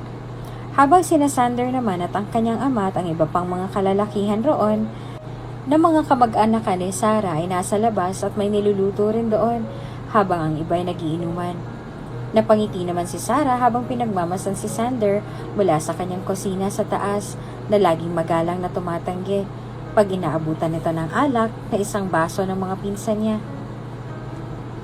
Sarah, anak! Mabilis na nanlaki ang mga mata ni Sarah nang marinig ang boses ng ina mula sa kanyang likuran. Pagkaway mabilis niya nang inibang direksyon ng kanyang paningin at itinoon iyan sa pagtatadtad ng mga sangkap para sa mga lulutuin nila sa kusina kasama ang ibang kamag-anak nila na babae roon. Nagagalak pa nga ang mga ito na makita si Sander at nagulat pa ang mga ito na naging babaeng-babae na siyang kumilos at manamit ngayon. Pero labis na ikinasaya raw ng mga ito ang positibong pagbabago na iyon ni Sarah. Kaya na may nagpapasalamat siya sa mga ito. Tagaroon din sa islang iyon nakatira ang mga kamag-anak nilang iyon. O Nay, bakit po? Tanong ni Sarah sa ina na si Aling Rosing. Lumapit naman ang kanyang ina sa kanya bago nagsalita. Anak, napapansin namin ng tatay mo ang tila makahulugan ninyong tinginan at ngitian ni Sander nitong mga nakalipas sa mga araw sa tuwing nag-uusap kayo. Kaya nais ko sanang itanong sa iyo ang isang bagay na nagpapaisip sa amin ng iyong ama. Anak, may dapat ba kaming malaman sa makahulugang tinginan at ngitian ninyo ni Sander? Tila nabitin naman ang paghinga ni Sarah dahil sa diretsang tanong na iyon ng ina. At nang hindi siya makasagot ay napabuntong hininga ito ng malalim na tila mabigat ang kalooban bago nagsalita. Anak, bakit? Hindi mo ba lang naisip na baka hindi na binata si Sander? Napaka may pamilya na siya. O di kaya'y nobya na umaasa pa na babalik siya at umaasang buhay pa siya. Bakit ka pumayag na makipagrelasyon sa kanya, anak? Doon na napatulo ang luha ni Sarah. Ngayon lang niya naisip ang bagay na yon. Paano nga kung oo? Ay naibigay niya na kay Sander ang buong katawan niya ng buong puso. Paano kaya? Sino kayang pipiliin ni Sander kung totoo nga ang sinabi ng ina? Noon naman biglang humahangos na umakyat ng hagdan ng kanyang pinsang lalaki papunta sa kanila ng ina at nagsalita.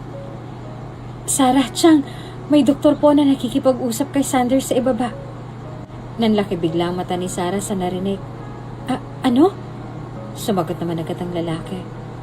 Oo, insan, kaya bilisan niyo na't pumanaog dahil may mga kasama din siyang mga mayayamang tao roon. Nagtinginan na lang si Sarah at ng kanyang ina habang kinakabahang mabilis na pumanaog ng hagdan. Sino kayo? Hindi ko kayo kilala kaya wag niyo akong lalapitan. Mariing wika ni Zian nang akmang lalapitan siya at yayakapin ng mga sopistikadang tao na hindi niya kilala. Sir, sila ang mga taong malalapit sa'yo. Pinadyaryo ka nila. Kaya pala pamilyar sa akin dahil nakita ko na sa mga dyaryo na yon at mga magazine ng Business Tycoon.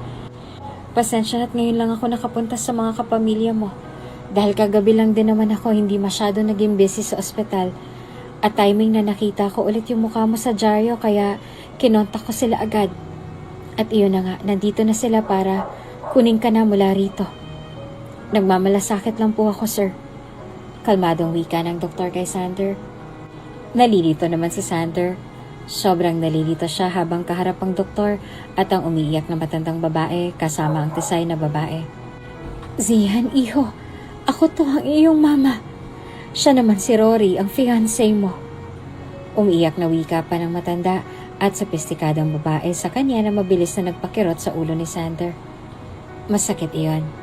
Sobrang sakit. Zian, iho.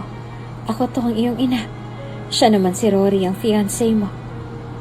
Paulit-ulit iyong umi-echo sa isipan ni Sander habang patindi ng patindi ang kirot sa kanyang ulo. Hanggang sa tila may nag-flashback sa kanyang isipan bigla. Iho, excited na ako sa kasal ninyo ni Rory. Giliw na wika ng ina ni Zian habang nagkakape sila ng umagang yon. Napangiti naman si Zian at nagsalita. Ako rin po, ma. Ako rin. May ibang nag-flashback ulit sa isipan ni Zian. Hon, I can't wait to be your wife forever. I can't wait for our wedding to happen. Naglalambing wika ni Rory kay Zian at niyakap siya. Me too, hon. At sana pag magiging asawa na kita, i-give up mo na ang pagmumodelo mo para mapagtuunan mo na ng pansin ang magiging pamilya natin soon. Wika ni Zian kay Rory na naging dahilan upang unti-unting mapakalas ito sa pagkakayakap sa kanya sabay pabuntong hininga nagsalita. Hon, you know naman that I can't give up modeling at hindi pa ako handang magkaanak. Besides, 24 years old pa lang ako and you're 25. Huwag na muna tayong mag-baby, hon. Lumungkot agad ang gwapong mukha ni Zian sa sinabi ng kanyang fiancé. Pagkuway malungkot na nagsalita siya. Pero hon, gusto ko na talagang magkaanak na tayo. Kahit 1 taon pagkatapos ng kasal natin. Tuluyan ang nagsalubong ang mga kilay ni Rory sa sinabi ni Zian at sumagot. Z, pag-aawayan na naman ba natin to? Sinabi ko na sa'yo noon pa man na ayoko magkakaanak because I still want to travel the world with my co-models. When you asked me to marry you nga, pumayag na ako kasi ayoko magtampo ka sa akin. Tapos ito na naman, give me a break. Tila piniga ng paulit-ulit ang puso ni Zian sa narinig. Pagkuway humugot siya ng malalim na hininga bago nagtatampo nagsalita. The way you said that, parang napipilitan ka lang natanggapin ang engagement proposal ko sa'yo. Ganun ba yon, Rory? Hindi umimik si Rory. Pagkuway tinalikuran siya nito bago nagsalita. Hindi yan ang ibig kong sabihin. Diyan ka na nga, aalis na ako. Wika nito at iniwan siya roon na may lungkot sa mga matang sinundan na lamang ito ng tingin. May eksa na ulit na mas lalong nagpakirot sa ulo ni Sander. Na kahit gusto niyang daluhan ng mga lalaki roon, ay galit na ipinipiglas niya ang kanyang mga braso sa mga ito. Kaya umatras ang mga ito kaagad. Nagpatuloy ang matinding kirot sa ulo ni Zian, hanggang sa naging mas malinaw ng eksena sa isipan niya ng mga sandaling yun. Gabi na ng bachelor's party ni Zian, at doon yung ginanap sa isa sa mga nabili niyang mamahaling yacht. Lahat ay nagkakasayahan. Ngunit siya lang ang tahimik at malungkot roon. Hindi na kasi sumagot si Rory sa mga chats, texts at tawag niya rito. Sa tingin ni Zian, ay masama pa rin ang loob nito sa kanya dahil sa kagustuhan niyang magkaroon na sila ng anak. Pero sa isipin ni Zian, hindi ba't mas nakakapagtampo ang sinabi nito na parang napipilitan lang itong umuo sa proposal niya rito? Pero ganun pa man ay mahal niya pa rin si Rory. Kahit pa nga ba sinabi ng mga co-businessman niya na walking red flag daw si Rory at hindi pang wife material, ay hindi na lamang siya nakinig sa mga negatibong sinasabi ng mga ito. He loves Rory. At kasama sa pagmamahal niyang yon ay ang pag-asang magbabago din ang pananaw nito sa buhay pagdating ng panahon. Pabuntong hiningang tumango na lang si Zian at tumungo na muna sa deck bago humawak sa malamig na railings roon at suminghap ng sariwang hangin mula sa malawak ng karagatan at saka napatingin sa malayo. Pagkuway naglakad na siya paalis sa yacht na yon at tinungo ang isa pang yate para mapag-isa siya at makapagmuni-muni sa kwarto niya roon na wala siyang naririnig na kahit na anong ingay. Ite-text na lang niya ang mga kaibigan na magpapahinga na lang siya at mag-enjoy na lang ang mga ito roon. Maingat at tahimik na tinahak na ni Zian ang daan patungo sa pintuan ng kanyang yate. Wala nang katao-tao sa paligid dahil ang lahat ay nasa kabilang yate na at nagsasaya roon. Nang marating naman ni Zian ang pintuan ng kanyang yate, ay agad siyang napangiti at akmang bubuksan niya na iyon. Nang bigla na lamang manlaki ang mga mata niya, nang may mabilis na mga kamay na agad kumwelyo sa kanya mula sa kanyang likuran at ibinalanda sa kanya ang ubod lakas na pintuan. Pagkuway malakas na idinakdak nito ang kanyang ulo roon na naging dahilan upang manlabo agad ang paningin ni Zian. Ngunit nanlaban pa siya at nakipagsuntukan dito. Ngunit wala siyang lakas ng loob dahil hilong-hilo na talaga siya. Kung kaya't nang suntukan ulit siya nito ng malakas sa tiyan at sa mukha, ay naramdaman ni Zian na unti-unti na siyang mawawala ng malay. Ngunit bago tuluyang pumikit ang kanyang mga mata, ay nakapagtanong pa siya sa tila pabulong na boses. Sino ka? Agad namang umisi ng malademonyo ang lalaking may itim na takip sa mukha, na tanging mata lamang at bibig nito ang nakikita. Pagkuway dahan-dahang tinanggal na nito ang takip sa mukha nito, dahilan upang magulat siya. Si Cross iyon, ang best friend ni Rory. Inimbitahan niya rin ito roon, kaya kahit gustong-gusto na niyang tuluyang magpadala sa bigat ng kanyang mga mata, ay hindi niya ginawa. Pinilit niyang manatiling gising ang kanyang utak, lalo na nung nakita niyang may dinukot itong tila kumikislap na bagay. Kaya ipinikit na ni Zian ang mga mata para kunwari ay nawala na siya ng malay. Pagkuway nararamdaman niya nang may nilagay itong isang bagay sa harapan niya at nang matapos ay nagsalita. Paalam, mortal kong karibal. Wika nito at nararamdaman niya nang mabilis na mga yapak nito paalis roon. At nang tuluyan niya nang maramdaman na wala na ito roon, ay nangihinang napadilat na siya at nakita ang maliit na time bomb pala iyon at malapit na itong sumabog. Kaya pinilit na inipon niya na ang kanyang natitirang lakas at gumapang na pababaroan sa yate. Hanggang sa nahulog na siya sa dagat at tuluyan na sumabog ang yate na yon. Iyon lang huling naalala niya bago siya tuluyan na nawala ng malay dahil malakas na tumalsik siya sa may malaking bato sa ilalim at nabagok ang ulo niya roon dahil sa malakas na impact sa pagsabog ng yate. Mabilis na napadilat ang mga mata ni Zian. Nagtaka pa siya kung bakit may konting kirot siyang naramdaman sa ulo niya at kung bakit umiiyak na nakatingin sa kanyang ina at ang kanyang fiancé na si Rory. May doktor din doon na nakatitig sa kanya na tila sinusuri siya kung ano nang nangyari sa kanya.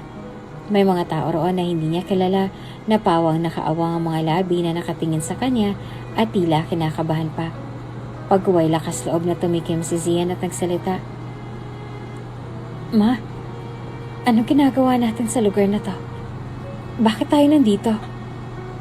At sino po sila? Nalilitong tanong ni Zian sa ina na agad namang ikinasinghap nito at ni Rory. Kaya mas lalo siyang nalito at nagtaka. Umaliwalas na rin ang mukha ng doktor. Zian, anak! Nagbalik na rin sa wakas ang alaala mo. Agulhol na wika ng ina ni Zian at mabilis siyang nilapitan at niyakap. Niyakap rin naman ni Zian ang ina ng mahigpit. Nagbalik na raw ang alaala niya. Ibig sabihin ay nawalan siya ng malay. Dahil ba sa malakas na pagkakabagok niya ng ulo sa bato na yon nang sumabog ang yate dahil sa cross na yon? Napatiimbagang si Zian. Pagkuway si Rory na naman ang mahigpit na niyakap niya na umiiyak itong nilapitan siya at niyakap.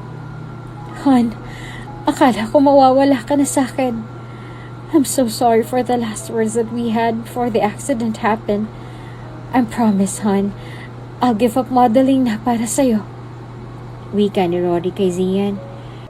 Pero bakit pakiramdam niya ay huli na ang desisyon nitong iyon? Sander? Ani ng tinig ng isang babae mula sa likuran ni Zian. At paglingon niya upang makita ito, ay tila may pamilyar at mainit na damdamin na rumaragasa sa buong pagkatao ni Zian habang nakatitig sa mukha ng babae. Marahan siyang kumalas mula kay Rory at tuluyang hinarap ang magandang babae na may mga malungkot na mga mata na nakatitig sa kanya ng mga oras na yon. Napalunok si Zian. At habang ang puso niya ay pabilis na pabilis ang pagtibok ng mga oras na yon, ay nagsalita siya. Sino ka? Tanong ni Zian, na mabilis na nagpatulo sa mga masasaganang luha mula sa mata ng babae. Pagkuway mahinang nagsalita. Hindi mo na ba talaga ako naaalala? Hindi ka agad nakasagot si Zian. Nanatili lang siya nakatitig rito. Ngunit may pakiramdam na parang gusto niya itong yakapin ng mahigpit sa mga sandaling yon dahil alam niyang malungkot ito ngayon. Sir, siya yung kasama mo nung nagpa-CT scan kayo at tinagpa-check up kayo ng mga sugat mo 1 buwan na yatang nakalilipas. Sabi din niya na ang mga magulang niya nakakita sa'yo at dinala ka sa bahay nila at ginamot ka nila. Nagkwentuhan kasi tayong 3 ng mga panahong yon kaya nalaman ko yon. At mabuti na lang talaga na nasa record ko ang address nila rito at ang pangalan niya bilang siyang sumama sa'yo doon kaya natuntun ka namin dito ngayon. Paliwanag ng doktor. Napangiti si Zian at akmang magsasalita na nang biglang sumingit si Rory. Hi, my name is Rory. Ang mapapangasawa ni Zian. May diin ang bawat salitang wika ni Rory na para bang may ibig ipagkahulugan niyon at naiintindihan ni Zian na gustong mangyari ni Rory. Ngunit tila may nararamdaman siya sa kanyang dibdib na pagkairita. Kaya marahan niyang hinapit si Rory sa gilid niya at nakipag-usap sa babae. Pasensya ka na kung hindi na kita maalala. Pero gusto kong ipakilala ang sarili ko sa'yo. Ako si Zian. Zian Montefalco. At itong fiancé ko, si Rory. At siya naman ang mama ko. Maaari ko bang malaman ang pangalan mo? Halatang pinipigilan ng babae ang muling pagluha bago tila nasasaktang tinanggap ang kanyang kamay at nagsalita. Ako si Sarah Salvacion. At sila mga magulang at kapatid. Sila rin ang mga kamag-anak ko. Garal-galang boses na pakilala nito sa sarili at sa mga pamilya nito. Pagkuway tumikim dito. Salamat, Sarah. Salamat sa pamilya mo. Sa pagtulong niyo sa akin. Sinserong wika ni Zian at nakipagtitigan sa babae. Tumitig din ito sa kanya na para bang may gusto itong sabihin, na para bang may marami itong sasabihin sa kanya, ngunit hindi lang nito masabi. At nais malaman ni Zian kung ano nga ang mga yon. Ngunit napakurap-kurap si Zian nang biglang paghiwalayan ni Rory ang palad niya at ng babae. Pagkuway nagsalita si Rory na halatang iritable na. Too much drama. Tayo na, hon. Tapos ka naman ang magpasalamat sa kanila, so enough na yon. Bukas na bukas din, magpapadala na lang tayo ng pera sa kanya for their help. Let's go? Mariing wika ni Rory na tila nagpabigat sa kalooban ni Zian. Lalo na nang tingnan niya ang magandang mukha ng babae. Ngunit wala siyang magawa. Fiancé niya si Rory. Kaya nagigilty din siya kung bakit gano'n na lamang nararamdaman niya sa babae habang tila nanlalamig siya kay Rory nang maalala niya ang huling pag-uusap nila at huling pakikitungo nito sa kanya. Ngunit agad na ipinilig ni Zian ang kanyang ulo. Kailangan niyang isipin na ikakasal na siya. Kaya dapat hindi niya nabigyang pansin ang kung anumang nararamdaman niya para sa babae. Natauhan na lamang si Zian nang magpasalamat na din ang kanyang ina sa mga ito. Pagkuway huminga si Zian ng malalim at nagsalita. Paalam, Sarah. Paalam sa inyong lahat. Maraming salamat. Bukas ay magpapadala ako sa inyo ng pera bilang gantimpala sa pagtulong ninyo sa akin. Ngunit agad umiling ang babae at nagsalita. Hindi namin kailangan ng gantimpala mo. Dahil sapat na sa amin na nakatulong kami sa isang tao. Sapat na sa amin ang taos-pusong pagpapasalamat mo. Sa matinding damdamin, hindi may paliwanag ni Zian, ay bigla niyang niyakap ng mahigpit ang babae. Ngunit hindi ito gumanti ng yakap sa kanya. Bagwas ay marahan na siya nitong tinulak palayo habang tumutulo ang mga luha nito. Umalis ka na, Zian. Mag-iingat ka lagi saan ka man magpunta. Wika ni Sarah na ikinatulo rin ang luha ni Zian. Isang bagay na hindi niya maintindihan kung bakit malungkot nang ngumiti lang si Zian sa dalaga. Pagkuway mabigat ang kaloobang umalis na sila sa lugar na yon. Anak, okay ka lang? Ilang araw ka nang ganyan simula nung kinuha ka namin mula sa islang yon. Nasolve na nga natin ang problema tungkol kay Cross. Naipakulong na nga natin siya. Ikakasal na nga din kayo bukas ni Rory. Matutuloy na ang kasal niyo sa wakas. Pero bakit parang malungkot ka pa rin? Untag kay Zian ang kanyang ina ng gabing yon. Napapuntong hininga si Zian bago sumagot. I don't know, Ma. I just can't stop thinking about her. That woman. Parang may gusto siyang sabihin sa akin that time pero hindi lang niya masabi sa atin. Hindi ko alam kung bakit ganitong nararamdaman ko, Ma. Alam kong mali. Dahil ikakasal na ako bukas pero Ma, hindi ba mas mali kung ipagpapatuloy ko pang kasal namin ni Rory kahit iba nang nararamdaman ko ngayon sa kanya? Ang damdamin na hindi na tulad ng dati. Habang ang dating nararamdaman ko sa kanya ay nandoon na sa babaeng yon. Nandoon na kay Sarah. Maalam kong mali pero hindi ko mapigilan, Ma. Biglang tumulo ang luha ni Zian pagkasabi niyon. Agad naman siyang nayakap ng ina at nagsalita. Pero anak, paano si Rory? Biglang may nagsalita sa likuran nila. Magiging okay din po ako, tita. Pareho silang napalingon sa likuran nila nang marinig ang boses ni Rory mula roon. Rory? Nabigkas na lamang ni Zian. Umalis naman agad ang kanyang ina para makapag-usap silang dalawa. Kanina pa kita pinagmamastan mula sa malayo, Z. Alam ko malungkot ka. Kaya nang nilapitan ka ni tita, medyo lumapit na rin ako para malaman ko kung anong nararamdaman mo dahil ilang araw ka na kasing tila wala sa sarili. At ngayon, alam ko na kung bakit. Alam ko rin naman na hindi talaga ako. Kasalanan ko rin kasi inabuso ko ang kabaitan mo noon pa. Matagal mo nang gusto magkaroon ng anak pero hindi ko kayang ibigay sa'yo. At na-realize ko rin na napilitan nga lang talaga akong tanggapin ang proposal mo. So, napatulo ng mga luha ni Rory bago nagpatuloy. I realized na hindi talaga tayo para sa isa't isa. Na hindi ka talaga para sa akin, kundi para kay Sarah. May namumuong damdamin sa pagitan ninyo habang nagka-amnesia ka pa. Ramdam ko yun. Sa pamamagitan ng titig niya sa'yo at pagluha niya roon. Ganon din ang nakikita ko sa mga mata mo that time, Z.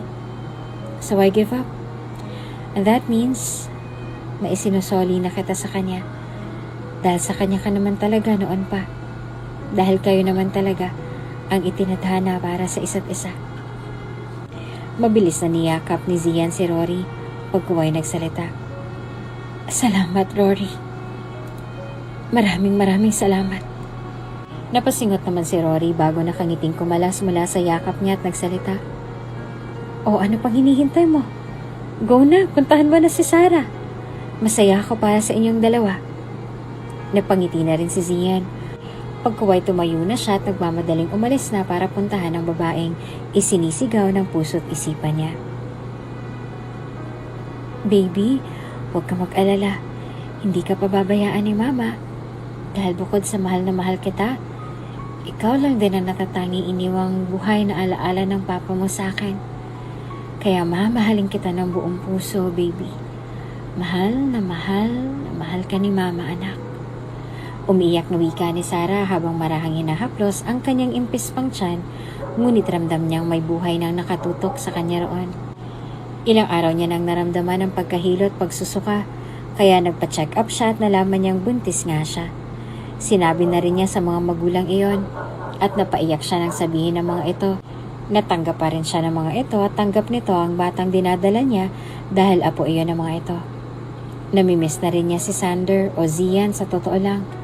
Walang araw at gabi na hindi niya iniisip ito. At pag naiisip niya ito ay napapaiyak at napatulala na lamang siya sa bintana nila. Ngunit alam niyang hanggang doon na lang siya dahil alam niya kung saan ang lugar niya sa buhay nito.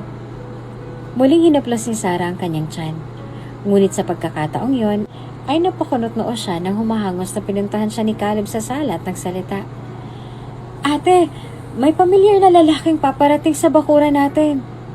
Balita nito na mabilis na nagpatibok sa puso ni Sarah. Ayaw niyang umasa pero hindi niya mapigilan. Kaya marahan siyang tumayo at mabilis ang tibok ng pusong tinungo niya ang pintuan. At doon, nakita niya na ang pamilyar na lalaking tinutukoy ni Caleb. Zian? Umiiyak na sambit ni Sarah sa pangalan ng binata. Nang sa wakas ay makalapit na ito sa kinatatayuan niya. Nakita rin ni Sarah ang mga magulang na nakangiting nakatingin sa kanila. Napangiti naman ito sa kanya at niyakap siya. Sarah, madamdaming sambit rin ito pagkaway nagpatuloy. Akala ko hindi na kita makikita pang muli dahil umalis na pala kayo sa dati yung tinitirhan niyo sa isla. Mabuti na lang at sinabihan ako ng mga kamag-anak niyo roon na dito na kayo nakatira.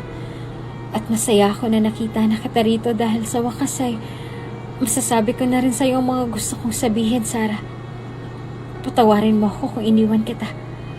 Patawarin mo ako kung hindi ako nagpakatotoo agad kay Rory. Patawarin mo ako kung natagalan pa bago ako bumalik sa buhay mo. Patawarin mo ako kung ngayon mo lang ulit ako nasilayan. May mga bagay pa kasi akong inasikaso roon at tinitsyempo para makita na kita ulit, Sarah. Ikaw ang gusto kong pakasalan, Sarah. Hindi si Rory o kahit na sinong babae. Ikaw lang. Ramdam ng puso ko na mahal kita, na may namamagitan sa ating dalawa. Na mahal mo rin ako. Nagkausap na kami ni Rory at ni Mama. Okay na sila. Okay na ang lahat. Magpapakasal na tayo. Kaya ngayon itatanong ko sana, maaari pa ba akong bumalik sa pamilya mo? At higit sa lahat sa buhay mo? Napaiyak naman agad si Sarah at sumagot. Oo, maaari ka pang bumalik sa pamilya ko at sa buhay ko. Maaari ka na rin pumasok sa buhay ng anak natin. Nanlaki bigla ang mga mata ni Zian at masaya nagtanong. Ibig mo sabihin? Napangiti si Sarah tumango-tango. Oo, Zian. May baby na tayo. Sukat ay agad siya nitong niyakap ng mahigpit at umiiyak na nagsalita. Ipinapangako ko sa'yo, sa inyo ni baby na mamahalin ko kayo at aalagaan habang buhay. Mahal na mahal kita, Sarah. Tandaan mo yan lagi. Napaiyak na rin lalo si Sarah at masayang tumugon. Aasahan ko yan, Zian. At mahal na mahal din kita. Tandaan mo din yan lagi. Iyon lang at muli nagdaop ang mga labi nila kasabay ng mabilis na pagpintig ng puso nilang dalawa bilang palatandaan sa tunay at wagas sa pagmamahalan nilang dalawa na walang kahit na anong amisya ang makakapagpahiwalay sa mga puso nila. Tumira na sila Sarah sa bagong bahay na binili ni Zian para sa kanila. Pinagtapos na din siya ni Zian sa pag-aaral pagkapanganak niya, pati ng kapatid niya. Pagkatapos ay nagpakasal na rin sila. Ang pamilya naman ni Sarah ay pinatayuan ni Zian ng sariling bahay. Natupad ang mga pangarap ni Sarah. Kaya nasabi niya sa kanyang sarili na naniniwala na siya sa kasabihang trust God's perfect timing. At si Zian ang ginawa nitong instrumento para matupad na sa wakas ang matagal niya nang pinapanalangin sa Panginoon. Kaya buong pusong ipinagpapasalamat ni Sarah iyon.